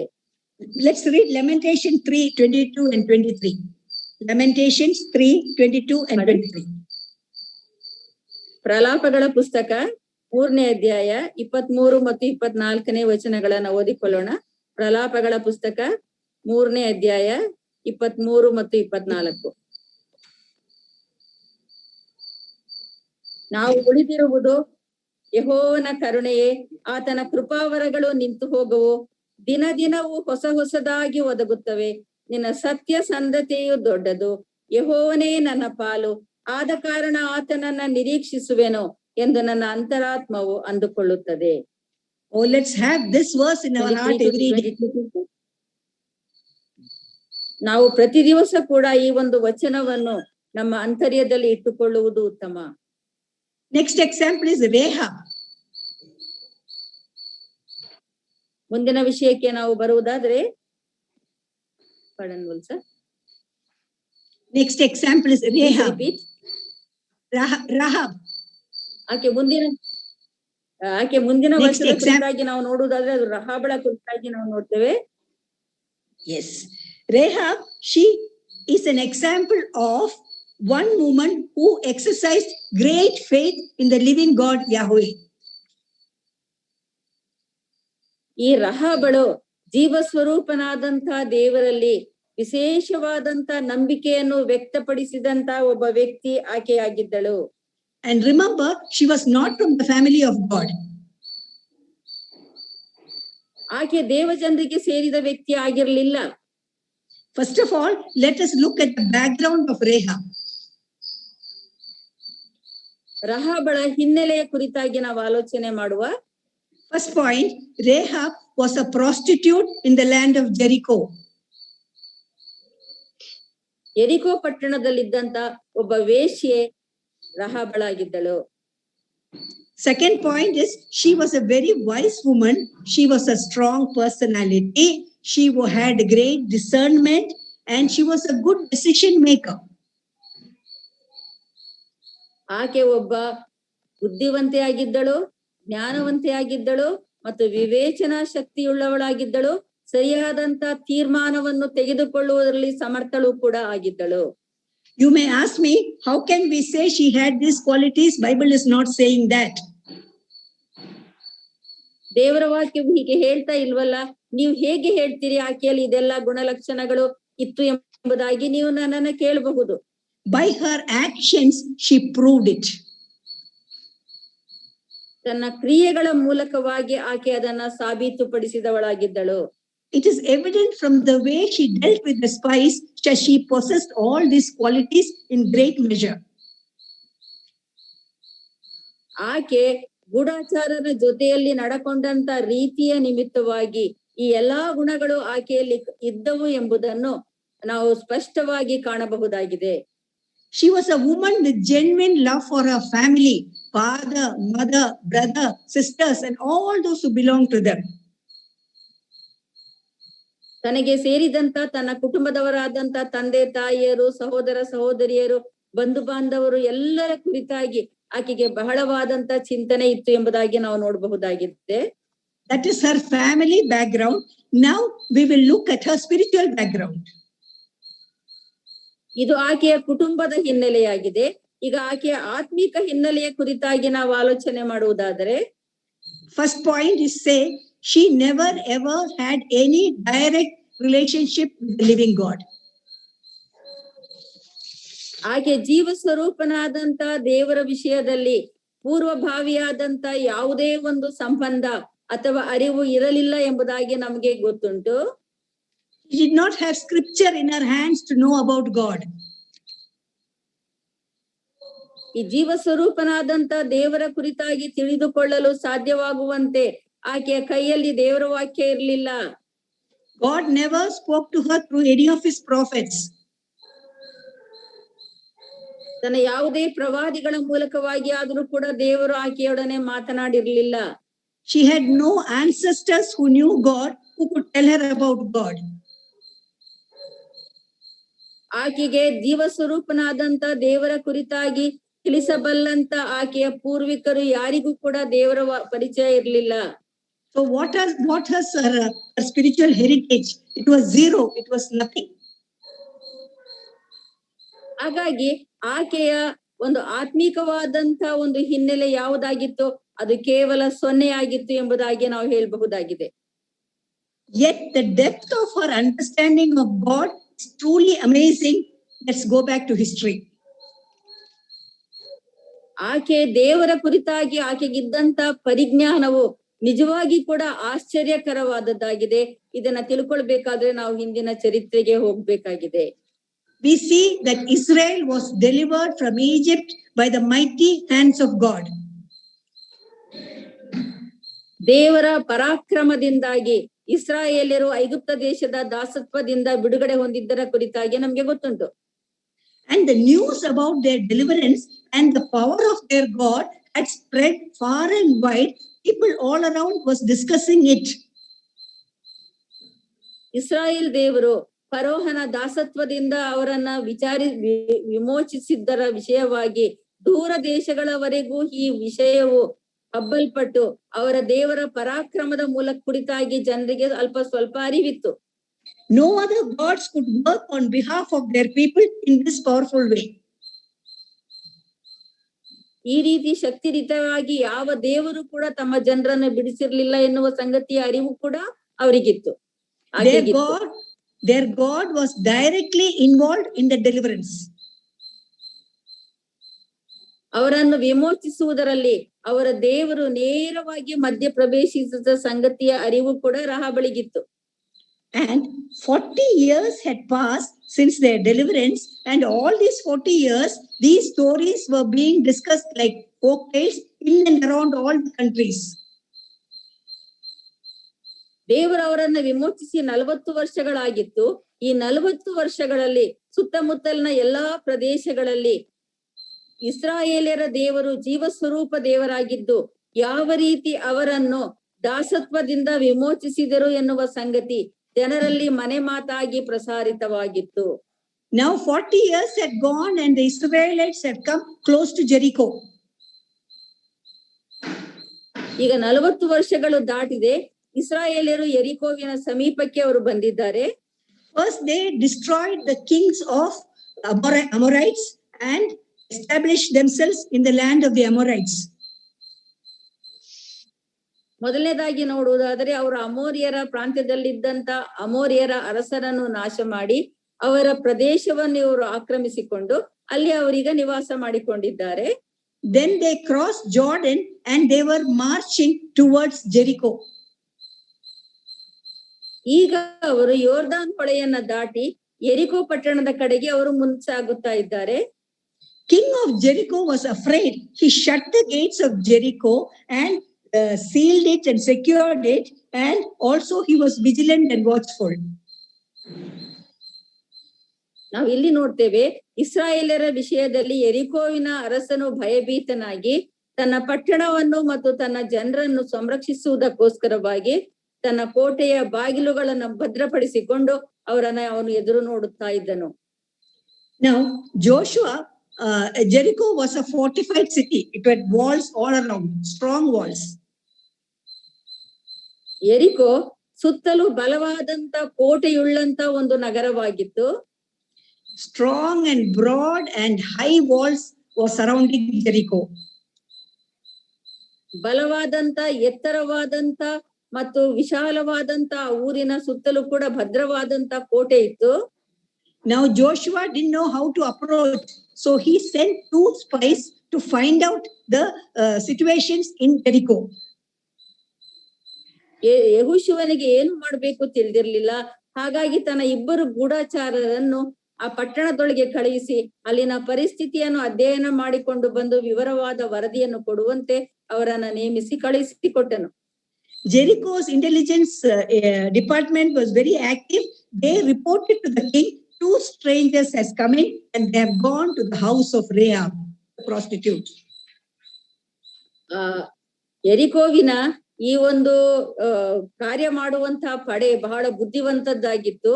2 ಅಪರಿಚಿತ ವ್ಯಕ್ತಿಗಳು ತಮ್ಮ ಊರನ್ನ ಪ್ರವೇಶಿಸಿದ ತಕ್ಷಣವೇ ತಮ್ಮ ಅರಸನಿಗೆ ಅವರು ವರದಿ ಸಲ್ಲಿಸಿ, 2 ಈ ರೀತಿ ಗೂಢಚಾರರು ನಮ್ಮ ದೇಶಕ್ಕೆ ಬಂದಿದ್ದಾರೆ, ಅವರು ರಾಹಾಬಳ ಮನೆಯಲ್ಲಿ ಇಳುಕೊಂಡಿದ್ದಾರೆ ಎನ್ನುವಂತ ವರ್ತಮಾನವನ್ನ ಅರಸನಿಗೆ ಅವರು ನೀಡಿದ್ರು. The king was very sure these are Israelite spies, so he sent his messengers to Rahab's house asking her to bring out the strangers. ಅರಸನಿಗೆ ನಿಶ್ಚಯವಾಗಿ ಗೊತ್ತಿತ್ತು ಈ 2 ಇಸ್ರಾಯೇಲ್ರ ಜನರು ಗೂಢಚಾರರು ಎಂಬುದಾಗಿ ಹೇಳಿ, ಹಾಗಾಗಿ ತನ್ನ ದೂತರನ್ನು ರಾಹಾಬಳ ಮನೆಗೆ ಕಳುಹಿಸಿ ಆ 2 ದೂತರನ್ನು ತನ್ನ ಸನ್ನಿಧಿಗೆ ಬಂದು ತನಗೆ ಒಪ್ಪಿಸಬೇಕೆಂಬುದಂತ ಒಂದು ಸಂದೇಶವನ್ನ ಕಳುಹಿಸಿಕೊಡ್ತಾರೆ. Rahab was determined to safeguard the spies. ರಾಹಾಬಳು ಈ ಗೂಢಚಾರರನ್ನು ಸಂರಕ್ಷಿಸಬೇಕು ಎಂಬುದಾಗಿ ದೃಢವಾದಂತ ನಿಶ್ಚಯತ್ವವನ್ನ ಹೊಂದಿದವಳಾಗಿದ್ದಳು. She was quick to hide the spies on her roof, and then she directed these guards or the messengers away from her house. ಆಕೆ ಈ ಗೂಢಚಾರರನ್ನು ತನ್ನ ಮನೆಯ ಮಾಳಿಗೆಯ ಮೇಲೆ ಅಡಗಿಸಿಟ್ಟು ಈ ಸೈನಿಕರನ್ನು ಕೂಡ ಅವರು ಇಲ್ಲ ಎಂಬಂತ ಒಂದು ಸಂದೇಶವನ್ನು ಹಿಂದೆ ಕಳಿಸಿಕೊಡ್ತಾಳೆ. She told the guards, yes, the strangers had come to me. I did not know where they had come. Now I have sent them away. They have gone out the city before the gates were shut. ಆಕೆ ಹೇಳಿದಳು, ಅಪರಿಚಿತರು ನನ್ನ ಮನೆಗೆ ಬಂದದ್ದು ನಿಜ, ನನಗೆ ಅವರು ಯಾರು ಎಂಬುದಾಗಿ ಗೊತ್ತಿಲ್ಲ, ಹಾಗಾಗಿ ಕೋಟೆಯ ಬಾಗಿಲುಗಳನ್ನ ಹಾಕ್ಲಿಕ್ಕೆ ಮೊದಲು ಅವರನ್ನ ನಾನು ಹೊರಗೆ ಕಳುಹಿಸಿ ಬಿಟ್ಟೆ ಎಂಬುದಾಗಿ ಹೇಳಿದ್ಲು. ಅವ್ರು ಎಲ್ಲಿ ಹೋದ್ರೋ ನನಗೆ ಗೊತ್ತಿಲ್ಲ ಎಂಬುದಾಗಿ ಅವಳು ತಿಳಿಸ್ತಾಳೆ. Now the strangers believed Rahab because she was very convincing. ಈ ಅವಳು ಹೇಳಿದಂತ ಸಂಗತಿ ಬಹಳ ಒಪ್ಪಿಕೊಳ್ಳುವಂತ ಒಂದು ಸಂಗತಿಯಾಗಿತ್ತು. And she told this messengers to go in search of the spies. ಆಕೆ ಹೇಳಿದ್ರು, ನೀವು ಹೋಗಿ ಅವರು ಎಲ್ಲಾದ್ರೂ ಇರಬಹುದು, ಹೋಗಿ ಅವರನ್ನ ಕಂಡು ಹಿಡಿಯಿರಿ ಎಂಬುದಾಗಿ ಹೇಳ್ತಾಳೆ. Rahab's clever strategy had worked. ಇಲ್ಲಿ ಆಕೆಯ ಬುದ್ಧಿವಂತಿಕೆಯ ಒಂದು ತಂತ್ರವನ್ನ ನಾವು ನೋಡಬಹುದಾಗಿದೆ. Then she addressed the issue of the spies. She used her strategy even to set them free and to save them from problem. ಆಕೆ ಅವರನ್ನ ಕಳುಹಿಸಿ ಬಿಟ್ಟು ಈ ಒಂದು ಸಮಸ್ಯೆಯನ್ನ ಆಕೆ ಪರಿಹರಿಸಿಕೊಂಡದರಲ್ಲೂ ಕೂಡ ಆಕೆಯ ಚಾಣಕ್ಯತನವನ್ನ ನಾವು ಗಮನಿಸಬಹುದಾಗಿದೆ. She sent the spies out of her window down away from the city into the outside fort so that they could run for safety. ಆಕೆ ಆ ಗೂಢಚಾರರನ್ನು ತನ್ನ ಮನೆಯ ಮಾಳಿಗೆಯಿಂದ ಹಗ್ಗದ ಮೂಲಕವಾಗಿ ಅವರು ಕೋಟೆಯನ್ನ ದಾಟಿ ಪಟ್ಟಣದಿಂದ ಹೊರಗೆ ಹೋಗುವಂತೆ ಏರ್ಪಡಿಸಿ ಅವರನ್ನು ಸಂರಕ್ಷಿಸಿದ್ದನ್ನ ನಾವು ಕಾಣಬಹುದಾಗಿದೆ. Now we have to consider Rahab. ಈಗ ನಾವು ರಹಾಬಳ ಕುರಿತಾಗಿ ಆಲೋಚನೆ ಮಾಡಬೇಕು. Rahab had taken great risk of becoming a traitor to her own nation. ಆಕೆ ತನ್ನ ಸ್ವದೇಶಕ್ಕೆ ವಿರುದ್ಧವಾಗಿ ಕಾರ್ಯ ಮಾಡಿ ಕೂಡ ಇಸ್ರಾಯೇಲ್ ಜನರ ಗೂಢಚಾರರನ್ನ ಆಕೆ ಸಂರಕ್ಷಣೆ ಮಾಡಿದಳು. She had misled her king and his messengers. ಅರಸನನ್ನು ಅವರ ದೂತರನ್ನು ಆಕೆ ತಪ್ಪುದಾರಿ ಹಿಡಿಯುವ ಹಾಗೆ ಮಾಡಿದಳು. It was not any insignificant matter. It was a very serious issue. ಅದೊಂದು ಅಲಕ್ಷ್ಯ ಮಾಡುವಂತ ಒಂದು ಸಣ್ಣ ವಿಷಯವಾಗಿರ್ಲಿಲ್ಲ, ಬಹಳ ಗಂಭೀರವಾದಂತ ವಿಷಯ ಅದಾಗಿತ್ತು. If she was discovered, they would have put an end to her and to all her family members. ಒಂದು ವೇಳೆ ಆಕೆ ಮಾಡಿದಂತ ತಪ್ಪು ಅರಸನ ಅರಿವಿಗೆ ಬರುವುದಾದರೆ ಆಕೆಯನ್ನು ಮಾತ್ರವಲ್ಲ, ಆಕೆ ಇಡೀ ಕುಟುಂಬವನ್ನು ಅವನು ಶಿಕ್ಷೆಗೆ ಗುರಿಪಡಿಸಿ ಮರಣದಂಡನೆ ವಿಧಿಸಬಹುದಾದಂತ ಸಾಧ್ಯತೆ ಇತ್ತು. Rahab had taken a great risk. Now we will see why she took that risk. ಆಕೆ ಒಂದು ದೊಡ್ಡದಾದಂತ ಒಂದು ಜವಾಬ್ದಾರಿಯನ್ನ ತನ್ನ ಮೇಲೆ ವಹಿಸಿಕೊಂಡ್ಲು. ಆಕೆ ಯಾಕೆ ಈ ರೀತಿ ಮಾಡಿದಳು ಎಂಬುದಾಗಿ ದೇವರ ವಾಕ್ಯವು ನಮಗೆ ತಿಳಿಸುವಂತಹದ್ದಾಗಿದೆ.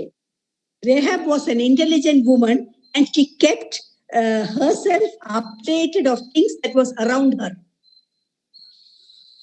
ರಹಾಬಳು ಬಹಳ ಬುದ್ಧಿವಂತೆಯಾದಂತ ಸ್ತ್ರೀಯಾಗಿದ್ದು ತನ್ನ ಸುತ್ತಲೂ ನಡೆಯುತ್ತಿದ್ದಂತ ವಿಷಯಗಳ ಕುರಿತಾಗಿ ಆಕೆ ಗಮನವನ್ನ ಹರಿಸುತ್ತಾ ಯಾವಾಗಲೂ ವಿಷಯಗಳನ್ನ ಸಂಗ್ರಹಿಸಿಕೊಳ್ಳುತ್ತಾ ಇದ್ದಳು.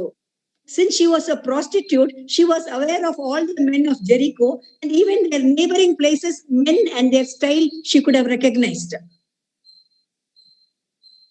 ಆಕೆ ಒಬ್ಬ ಸೂಳೆಯಾಗಿದ್ದರಿಂದ ಆ ಊರಿನ ಎಲ್ಲಾ ಜನರ ಪರಿಚಯ ಅವಳಿಗಿತ್ತು. ಬೇರೆ ಕಡೆಯಿಂದ ಬಂದ ಜನರ ವೇಷಭೂಷಣಗಳ ಮೂಲಕವಾಗಿ ಅವರು ತಮ್ಮವರಲ್ಲವೆಂಬುದನ್ನು ಗುರುತಿಸಲಿಕ್ಕೆ ಕೂಡ ಅವಳಿಗೆ ಸಾಧ್ಯ ಇತ್ತು. We read that she confronted the spies. ಆಕೆ ಈ ಒಂದು ಗೂಢಚಾರರನ್ನ ಆಕೆ ಎದುರಿಸಿದಳು. She informed them the true condition of Jericho. ಯೆರಿಕೋವಿನ ನಿಜವಾದಂತ ಪರಿಸ್ಥಿತಿಯ ಕುರಿತಾದಂತ ಅರಿವನ್ನ ಅವರಿಗೆ ಉಂಟು ಮಾಡಿದಳು. She gave them the inside information. She said, they are all so afraid, they are melting in fear because of you. ಸ್ಪಷ್ಟವಾದಂತ ಒಂದು ಮಾಹಿತಿಯನ್ನ ಅವರಿಗೆ ನೀಡಿದಳು. ಯೆರಿಕೋವಿನ ಜನರು ಬಹಳ ಭೀತರಾಗಿದ್ದಾರೆ, ನಿಮ್ಮ ಕುರಿತಾಗಿ ಅವರು ಹೆದರಿದವರಾಗಿದ್ದಾರೆ ಎನ್ನುವಂತ ಒಂದು ಸಂದೇಶವನ್ನ ಗೂಢಚಾರರಿಗೆ ಅವಳು ಕೊಟ್ಟಳು. In other words, she was telling the spies, you people have nothing to fear.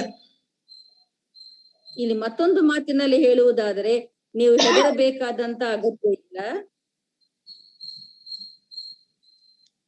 Then she gave them her personal opinion. ಆಕೆ ತನ್ನ ವೈಯಕ್ತಿಕವಾದಂತ ಒಂದು ಆಲೋಚನೆಯನ್ನ ಕೊಟ್ಟಳು. She told the spies that she was sure that the Lord had given the land of Jericho to them.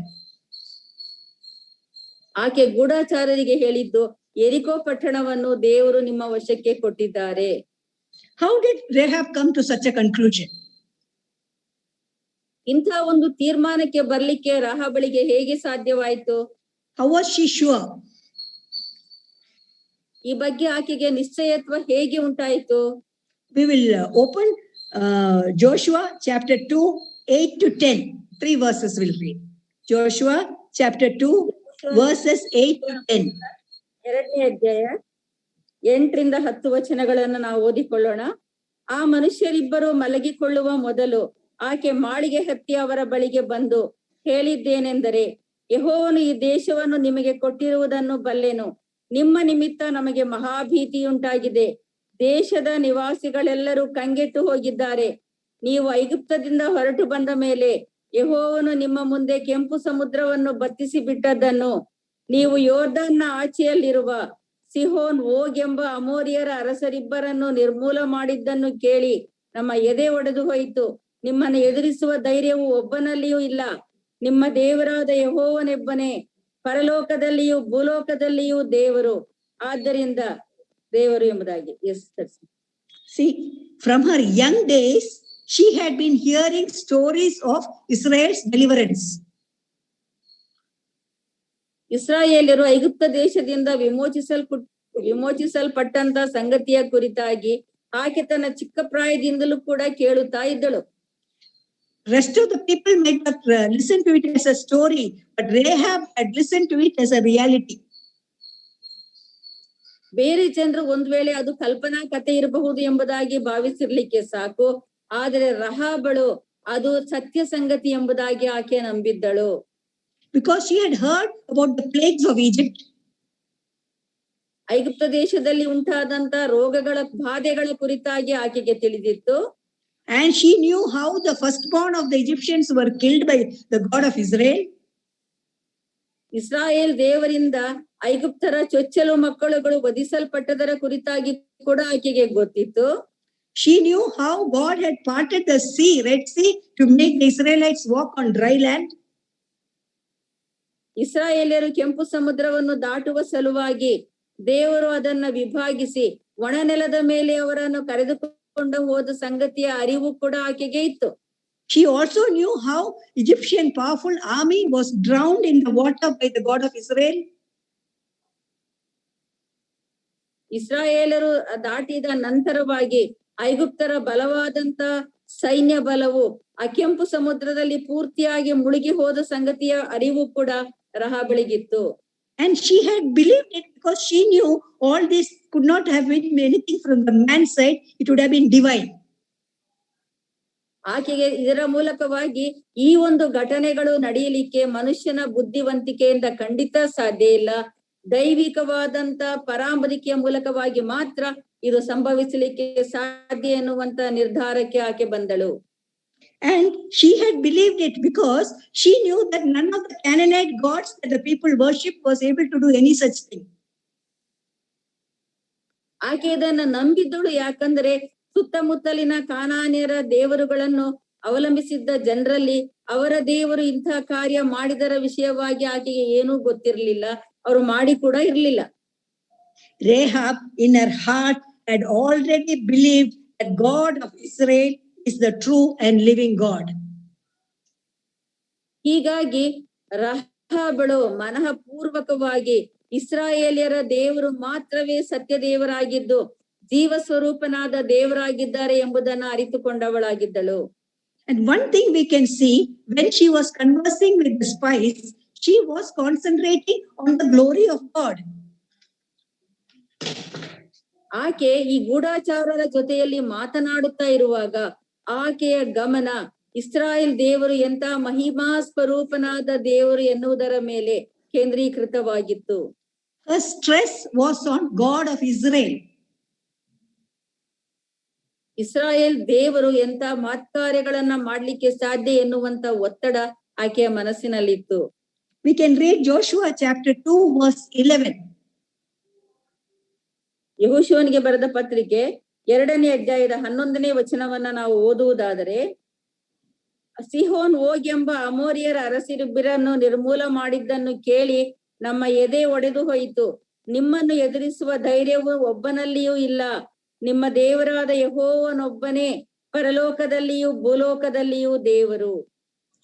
Rahab made her stand clear. She said that the God of Israel is the God in heaven and God on earth. ರಹಾಬಳು ತನ್ನ ನಂಬಿಕೆಯನ್ನು ಅವರ ಮುಂದೆ ದೃಢವಾಗಿ ಪ್ರಕಟಪಡಿಸುತ್ತಾ ಇದ್ದಾಳೆ. ನಿಮ್ಮ ದೇವರಾದ ಯೆಹೋವನೊಬ್ಬನೇ, ಪರಲೋಕದಲ್ಲಿಯೂ ಭೂಲೋಕದಲ್ಲಿಯೂ ದೇವರು ಎಂಬುದಾಗಿ ಗೂಢಚಾರರ ಮುಂದೆ ಆಕೆ ದೃಢವಾಗಿ ಅರಿಕೆ ಮಾಡುತ್ತಾ ಇದ್ದಾಳೆ. Actually, she was making a statement of faith. ಇಲ್ಲಿ ನಿಜವಾಗಿ ಹೇಳುವುದಾದರೆ ಆಕೆಯ ನಂಬಿಕೆಯ ಒಂದು ಹೇಳಿಕೆಯನ್ನು ಅವರ ಮುಂದೆ ಇಡುತ್ತಾ ಇದ್ದಾಳೆ. She was identifying herself with the God of Israel by confessing that he is the true God. ಆಕೆ ಈ ರೀತಿ ಇಸ್ರಾಯೇಲ್ಯರ ದೇವರೇ ಸತ್ಯ ದೇವರು ಎಂಬುದನ್ನು ಹೇಳುವುದರ ಮೂಲಕವಾಗಿ ತನ್ನನ್ನು ಇಸ್ರಾಯೇಲ್ಯರ ಜೊತೆಯಲ್ಲಿ ಆಕೆ ಸೇರಿಸಿಕೊಳ್ಳುತ್ತಾ ಇದ್ದಾಳೆ. She had chosen to betray her nation to identify with the God of Israel.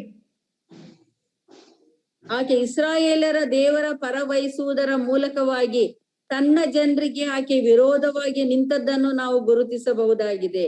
See, the magnitude of Rahab's faith in the true and living God is unmeasurable. ಇಸ್ರಾಯೇಲರ ದೇವರ ವಿಷಯದಲ್ಲಿ ರಹಾಬಳಿಗಿರುವಂತ ನಂಬಿಕೆಯು ನಮ್ಮ ಅಳತೆಗೆ ಅಥವಾ ಕಲ್ಪನೆಗೆ ಮೀರಿದಂತ ಒಂದು ಸಂಗತಿಯಾಗಿದೆ. It was an unshakable faith. ಅದು ಅಲುಗಾಡಿಸಲಾರದಂತಹ ನಂಬಿಕೆ ಆಗಿದೆ. The clever woman, she did not leave anything for chance. She made an agreement with the spies in the name of their God for protection. ಆಕೆ ಯಾವುದೇ ವಿಷಯ ಕೂಡ ತನ್ನ ಕೈತಪ್ಪಿ ಹೋಗ್ಲಿಕ್ಕೆ ಬಿಡದೆ ತನ್ನನ್ನು ಸಂರಕ್ಷಿಸುವಂತೆ ಇಸ್ರಾಯೇಲ್ ಗೂಢಚಾರರ ಜೊತೆಯಲ್ಲಿ ಅವರ ದೇವರ ಮೇಲೆ ಆಣೆ ಇಟ್ಟು ಪ್ರಮಾಣ ಮಾಡಿಸಿದ್ದನ್ನು ನಾವು ಗುರುತಿಸಬಹುದಾಗಿದೆ. Not only to be protection for herself, but for her family too. ಆಕೆ ತನ್ನನ್ನು ಮಾತ್ರ ಸಂರಕ್ಷಿಸಿಕೊಳ್ಳುವುದಲ್ಲದೆ ತನ್ನ ಕುಟುಂಬವನ್ನು ಕೂಡ ಸಂರಕ್ಷಿಸಬೇಕು ಎಂಬುದಾಗಿ ಕೇಳಿಕೊಳ್ಳುತ್ತಾ ಇದ್ದಾಳೆ. Let us read Joshua 2:12 and 13. Joshua 2:12 and 13. ಯೆಹೋಶುವನಿಗೆ ಬರೆದ ಪುಸ್ತಕ ಯೆಹೋಶುವನ ಪುಸ್ತಕ 2:12 ಮತ್ತು 13ನೇ ವಚನವನ್ನ ಓದಿಕೊಳ್ಳೋಣ. ಆದ್ದರಿಂದ ಈಗ ನೀವು ನನಗೆ ನಂಬತಕ್ಕ ಒಂದು ಗುರುತು ಕೊಟ್ಟು ನಾನು ನಿಮಗೆ ದಯೆ ತೋರಿಸಿದಂತೆ ನೀವು ನನ್ನ ತಂದೆಯ ಮನೆಯವರಿಗೆ ದಯೆ ತೋರಿಸುವುದಾಗಿಯೂ ನನ್ನ ತಂದೆ ತಾಯಿಗಳನ್ನು ಸಹೋದರ ಸಹೋದರಿಯರನ್ನು ಅವರಿಗಿರುವುದೆಲ್ಲವನ್ನು ನಾಶ ಮಾಡದೆ ಉಳಿಸುವುದಾಗಿಯೂ ಯೆಹೋವನ ಹೆಸರಿನಲ್ಲಿ ಪ್ರಮಾಣ ಮಾಡಬೇಕೆಂದು ಬೇಡಿಕೊಳ್ಳುತ್ತೇನೆ ಎಂಬುದೇ. As per that agreement, Rahab and her household was protected, and they came under the protection of Israelites. They were made to stay outside the camp of Israel. ಅವರು ಇಸ್ರಾಯೇಲ್ಯರ ಒಂದು ಪಾಳೆಯದ ಹೊರಗಡೆ ಇದ್ದಾರೆ. ಹಾಗಾಗಿಯೂ ಕೂಡ ನೀವು ನನಗೆ ಮತ್ತು ನನ್ನ ಮನೆಯವರಿಗೆ ದಯೆ ತೋರಿಸಬೇಕೆನ್ನುವಂತ ಒಂದು ಕರಾರನ್ನು ಅಥವಾ ಪ್ರಮಾಣ ಮಾಡಿಕೊಳ್ಳಬೇಕೆಂದು ಅವರನ್ನು ಆಕೆ ಬೇಡಿಕೊಂಡು ವಿಷಯಗಳನ್ನು ಸುಮ್ಮನೆ ಕೈತಪ್ಪಿ ಹೋಗ್ಲಿಕ್ಕೆ ಬಿಡದೆ ಅದನ್ನು ದೃಢಪಡಿಸಿಕೊಳ್ಳುತ್ತಾ ಇದ್ದಾಳೆ. Israelites honored her and protected her and took her family along with them. ಇಸ್ರಾಯೇಲ್ಯರು ಆಕೆಗೆ ಮಾಡಿದ ಪ್ರಮಾಣಕ್ಕೆ ಬದ್ಧರಾಗಿ ಆಕೆಯನ್ನು ಆಕೆಯ ಕುಟುಂಬವನ್ನು ಆಕೆಯ ಜೊತೆಯಲ್ಲಿ ಸಂರಕ್ಷಣೆ ಮಾಡಿದ್ದನ್ನು ನಾವು ಕಾಣಬಹುದಾಗಿದೆ. What happened later is history. ಮುಂದೆ ಏನಾಯ್ತು ಅದು ಚರಿತ್ರೆಯಾಗಿದೆ. We see Rahab's name in the genealogy of Lord Jesus Christ. ಕರ್ತನಾದ ಯೇಸು ಕ್ರಿಸ್ತನ ವಂಶಾವಳಿಯಲ್ಲಿ ರಹಾಬಳ ಹೆಸರು ಬರೆಯಲ್ಪಟ್ಟಿರುವುದನ್ನು ನಾವು ಗುರುತಿಸಬಹುದು. We can read Matthew chapter 1 verse 5. We can see for ourselves. Matthew Gospel Matthew 1ನೇ ಅಧ್ಯಾಯ 5ನೇ ವಚನದಲ್ಲಿ ನಾವು ಈ ಕುರಿತಾಗಿ ನಾವು ನೋಡಬಹುದಾಗಿದೆ. ಸಲ್ಮೋನನು ರಹಾಬಳಲ್ಲಿ ಬೋವಜನನ್ನು ಪಡೆದನು. A descendant of Jacob, a man from tribe of Judah, a man named Salmon married her. ಇಸಾಕನ ಅಬ್ರಹಾಮನ ಸಂತತಿಯಲ್ಲಿ ಬಂದಂತ ಒಬ್ಬ ಮನುಷ್ಯನು ಸಲ್ಮೋನನೆಂಬುವವನು ರಹಾಬಳನ್ನ ಮದುವೆಯಾಗಿ ಬೋವಜನನ್ನು ಪಡೆದನು ಎಂಬುದಾಗಿ ದೇವರ ವಾಕ್ಯ ನಮಗೆ ತಿಳಿಸುವಂತದ್ದಾಗಿದೆ. Yes, God blessed Rahab with a son named Boaz, the righteous man who married Ruth. ನಾವು ಇಲ್ಲಿ ದೇವರು ರಹಾಬಳಲ್ಲಿ ಬೋವಜನು ಹುಟ್ಟುವಂತೆ ಮಾಡಿ ಅವನು ರೂತಳನ ಮದುವೆಯಾಗುವಂತೆ ಈ ಒಂದು ಏರ್ಪಾಡನ್ನು ದೇವರು ಮಾಡಿದ್ದನ್ನ ನಾವು ನೋಡ್ತೇವೆ. God honored Rahab in a most amazing way. ದೇವರು ರಹಾಬಳನ್ನು ಅದ್ಭುತವಾದಂತ ರೀತಿಯಲ್ಲಿ ಗೌರವಿಸಿದರು. He used her to bring forth the savior of the world. ಲೋಕ ರಕ್ಷಕನನ್ನು ಭೂಲೋಕಕ್ಕೆ ತರುವಲ್ಲಿ ಆಕೆ ಒಳಗೊಂಡಿರುವಂತೆ ದೇವರು ಮಾಡಿದರು. We may be talking about Sarah and her unbelief. ನಾವು ಸಾರಳು ಮತ್ತು ಆಕೆಯ ಅಪನಂಬಿಕೆಯ ಕುರಿತಾಗಿ ಕಲಿಯುತ್ತಾ ಬಂದಿದ್ದೇವೆ. Or about Rahab and her great faith. ರಹಾಬಳು ಮತ್ತು ಆಕೆಯ ದೊಡ್ಡದಾದಂತ ನಂಬಿಕೆಯ ಕುರಿತಾಗಿ ಕೂಡ ನಾವು ಅಭ್ಯಾಸ ಮಾಡಿದ್ದೇವೆ.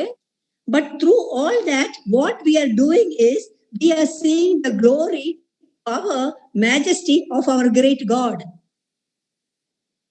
ಇವೆರಡು ಸ್ತ್ರೀಯರ ಅಭ್ಯಾಸದ ಮುಖಾಂತರವಾಗಿ ನಾವು ಏನನ್ನ ಗುರುತಿಸಬಹುದು ಎಂಬುದಾಗಿ ಹೇಳಿದ್ರೆ, ಜೀವ ಸ್ವರೂಪನಾದಂತ ನಮ್ಮ ದೇವರ ಪರಾಕ್ರಮ, ಮಹಿಮೆ ಮತ್ತು ಆತನು ಕಾರ್ಯ ಸಾಧಿಸುವ ರೀತಿಯ ಕುರಿತಾದಂತ ಅರಿವನ್ನ ಇದು ನಮ್ಮಲ್ಲಿ ಉಂಟು ಮಾಡುವಂತದ್ದು ಆಗಿದೆ. The magnanimity of our God is amazing.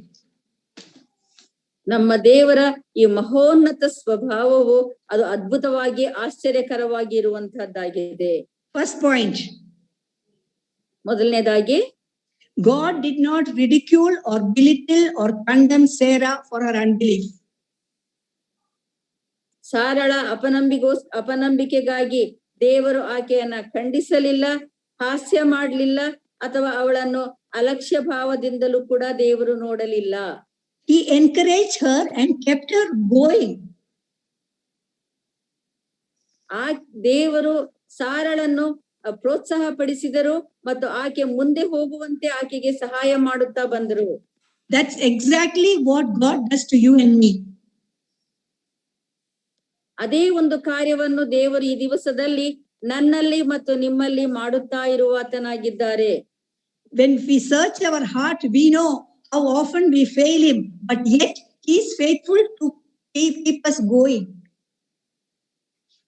ನಾವು ನಮ್ಮ ಜೀವಿತಗಳನ್ನ ಪರಿಶೀಲಿಸಿಕೊಳ್ಳುವುದಾದರೆ ನಾವು ಎಷ್ಟು ಸಲ ನಂಬಿಕೆಯಲ್ಲಿ ವಿಫಲರಾಗುತ್ತೇವೆ ಎಂಬುದಾಗಿ ನಮ್ಗೆ ಗೊತ್ತುಂಟು. ಆದಾಗ್ಯೂ ಕೂಡ ಆತನು ತನ್ನ ಕೃಪಾ ಹಸ್ತ ಪರಿಪಾಲನೆಯ ಮೂಲಕವಾಗಿ ನಾವು ನಮ್ಮ ನಂಬಿಕೆಯ ಜೀವಿತದಲ್ಲಿ ಮುಂದುವರಿಯುವಂತೆ ನಮ್ಗೆ ಸಹಾಯ ಮಾಡುತ್ತಾ ಬಂದಿದ್ದಾರೆ.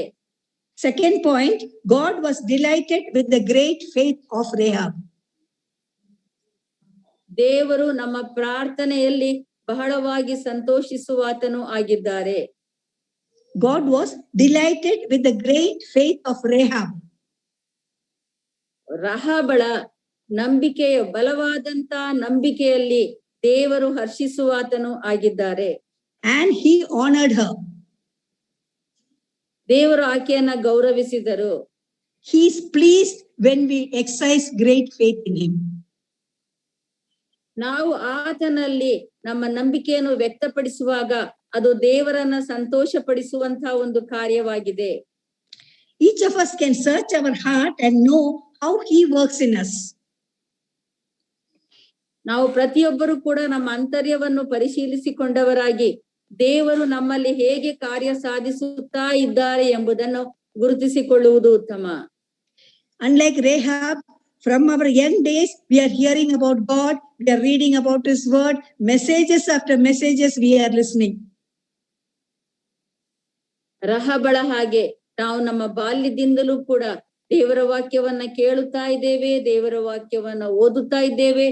ಪ್ರತಿ ದಿವಸ ಅನೇಕ ವರ್ತಿ ದೇವರ ವಾಕ್ಯದ ಸಂದೇಶ ನಮ್ಮ ಕಿವಿಗಳಿಗೆ ಬೀಳುತ್ತಾ ಇದೆ, ನಮ್ಮ ಮನಸ್ಸನ್ನ ಅದು ಮುಟ್ಟುತ್ತಾ ಇದೆ. How should our stand for God be today? ಹೀಗಿರುವಾಗ ದೇವರ ಮುಂದೆ ನಾವು ಯಾವ ರೀತಿಯಲ್ಲಿ ನಿಂತುಕೊಳ್ಳುವವರಾಗಿದ್ದೇವೆ? His coming is very, very near. ಆತನ ಬರೋಣವು ಬಹಳ ಹತ್ತಿರವಾಗಿದೆ. Will we hear the words, well done, good and faithful servants? ಆಗ ದೇವರು ನಮ್ಮ ಕುರಿತಾಗಿ ಬಲ ನಂಬಿಗಸ್ತನಾದಂತ ಒಳ್ಳೆ ಆಳು ಎನ್ನುವಂತ ಪ್ರಶಂಸೆಯ ಪದವನ್ನು ನಾವು ಕೇಳಲಿಕ್ಕೆ ಅರ್ಹರಾಗಿದ್ದೆವು. We must desire for that. ಅದಕ್ಕೋಸ್ಕರವಾಗಿ ನಾವು ಹಂಬಲಿಸಬೇಕಾಗಿದೆ. See, now we will just conclude and say how God works in us. ದೇವರು ನಮ್ಮಲ್ಲಿ ಹೇಗೆ ಕಾರ್ಯ ಸಾಧಿಸುತ್ತಾರೆ ಎಂಬುದನ್ನ ನಾವೀಗ ನೋಡಿಕೊಳ್ಳೋಣ. First of all, he initiates faith in him. It is he who initiates faith in us. ಮೊದಲನೇದಾಗಿ ದೇವರು ನಮ್ಮಲ್ಲಿ ನಂಬಿಕೆಯನ್ನು ಹುಟ್ಟಿಸುವ ಆತನಾಗಿದ್ದಾರೆ. Then as we walk in him and serve him, he increases our faith day by day. ನಾವು ನಂಬಿಕೆಯ ಜೀವಿತದಲ್ಲಿ ಮುಂದೆ ನಡೆಯುತ್ತಾ ಬಂದಾಗ ಮತ್ತು ಆತನ ಸೇವೆಯಲ್ಲಿ ನಾವು ನಮ್ಮನ್ನ ತೊಡಗಿಸಿಕೊಳ್ಳುವಾಗ ದೇವರು ನಮ್ಮ ನಂಬಿಕೆಯನ್ನು ವೃದ್ಧಿಪಡಿಸುವಾತನು ಸಹ ಆಗಿದ್ದಾರೆ. Then third point is, when things go wrong, he intervenes. ಮೂರನೇ ವಿಷಯಕ್ಕೆ ನಾವು ಬರುವುದಾದರೆ, ನಮ್ಮ ಜೀವಿತಗಳಲ್ಲಿ ಪರಿಸ್ಥಿತಿಗಳು ಹದಗೆಟ್ಟಾಗ ಅಥವಾ ಮಾರ್ಗ ತಪ್ಪಿ ಹೋದಾಗ ದೇವರು ಮಧ್ಯ ಪ್ರವೇಶಿಸಿ ನಮ್ಮನ್ನು ಸರಿಯಾದ ದಾರಿಯಲ್ಲಿ ಮಾರ್ಗದರ್ಶನ ನೀಡಿ ನಡೆಸುವಾತನಾಗಿದ್ದಾರೆ. Sometimes we are in unbelief. ಕೆಲವು ಸಲ ನಾವು ಅಪನಂಬಿಕಸ್ಥರಾಗಿರ್ತೇವೆ. Sometimes we fall in sin. ಕೆಲವು ಸಲ ಪಾಪದಲ್ಲಿ ನಾವು ಬೀಳ್ತೇವೆ. But he doesn't let go of us. ಆದರೆ ಆತನು ನಮ್ಮನ್ನ ತಳ್ಳಿ ಬಿಡುವುದಿಲ್ಲ. He restores us back to track. ಆತನು ನಮ್ಮನ್ನು ಪುನಃ ಪುನರುಜ್ಜೀವನಗೊಳಿಸಿ ಸರಿಯಾದ ಮಾರ್ಗದಲ್ಲಿಟ್ಟು ಮುನ್ನಡೆಯಲು ಸಹಾಯ ಮಾಡುವಾತನಾಗಿದ್ದಾರೆ. He helps us to continue our walk of faith in him. ನಾವು ಆತನಲ್ಲಿರುವಂತ ನಂಬಿಕೆಯ ಜೀವಿತದಲ್ಲಿ ಮುಂದುವರಿಯುವಂತೆ ದೇವರು ನಮಗೆ ಸಹಾಯ ಮಾಡುವಾತನು ಸಹ ಆಗಿದ್ದಾರೆ. He does it because he is faithful. ಆತನು ಈ ರೀತಿ ಮಾಡ್ಲಿಕ್ಕೆ ಕಾರಣವೇನೆಂಬುದಾಗಿ ಹೇಳಿದ್ರೆ ಆತನು ನಂಬಿಗಸ್ತನಾದಂತಹ ದೇವರಾಗಿದ್ದಾರೆ. His name is faithful. ಆತನ ಹೆಸರು ನಂಬಿಗಸ್ತನಾದಂತಹ ದೇವರು ಎಂಬುದೇ ಆಗಿದೆ. He who has called us is faithful.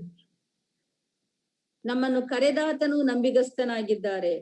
May God's name be glorified. ದೇವರ ನಾಮಕ್ಕೆ ಮಹಿಮೆಯುಂಟಾಗಲಿ.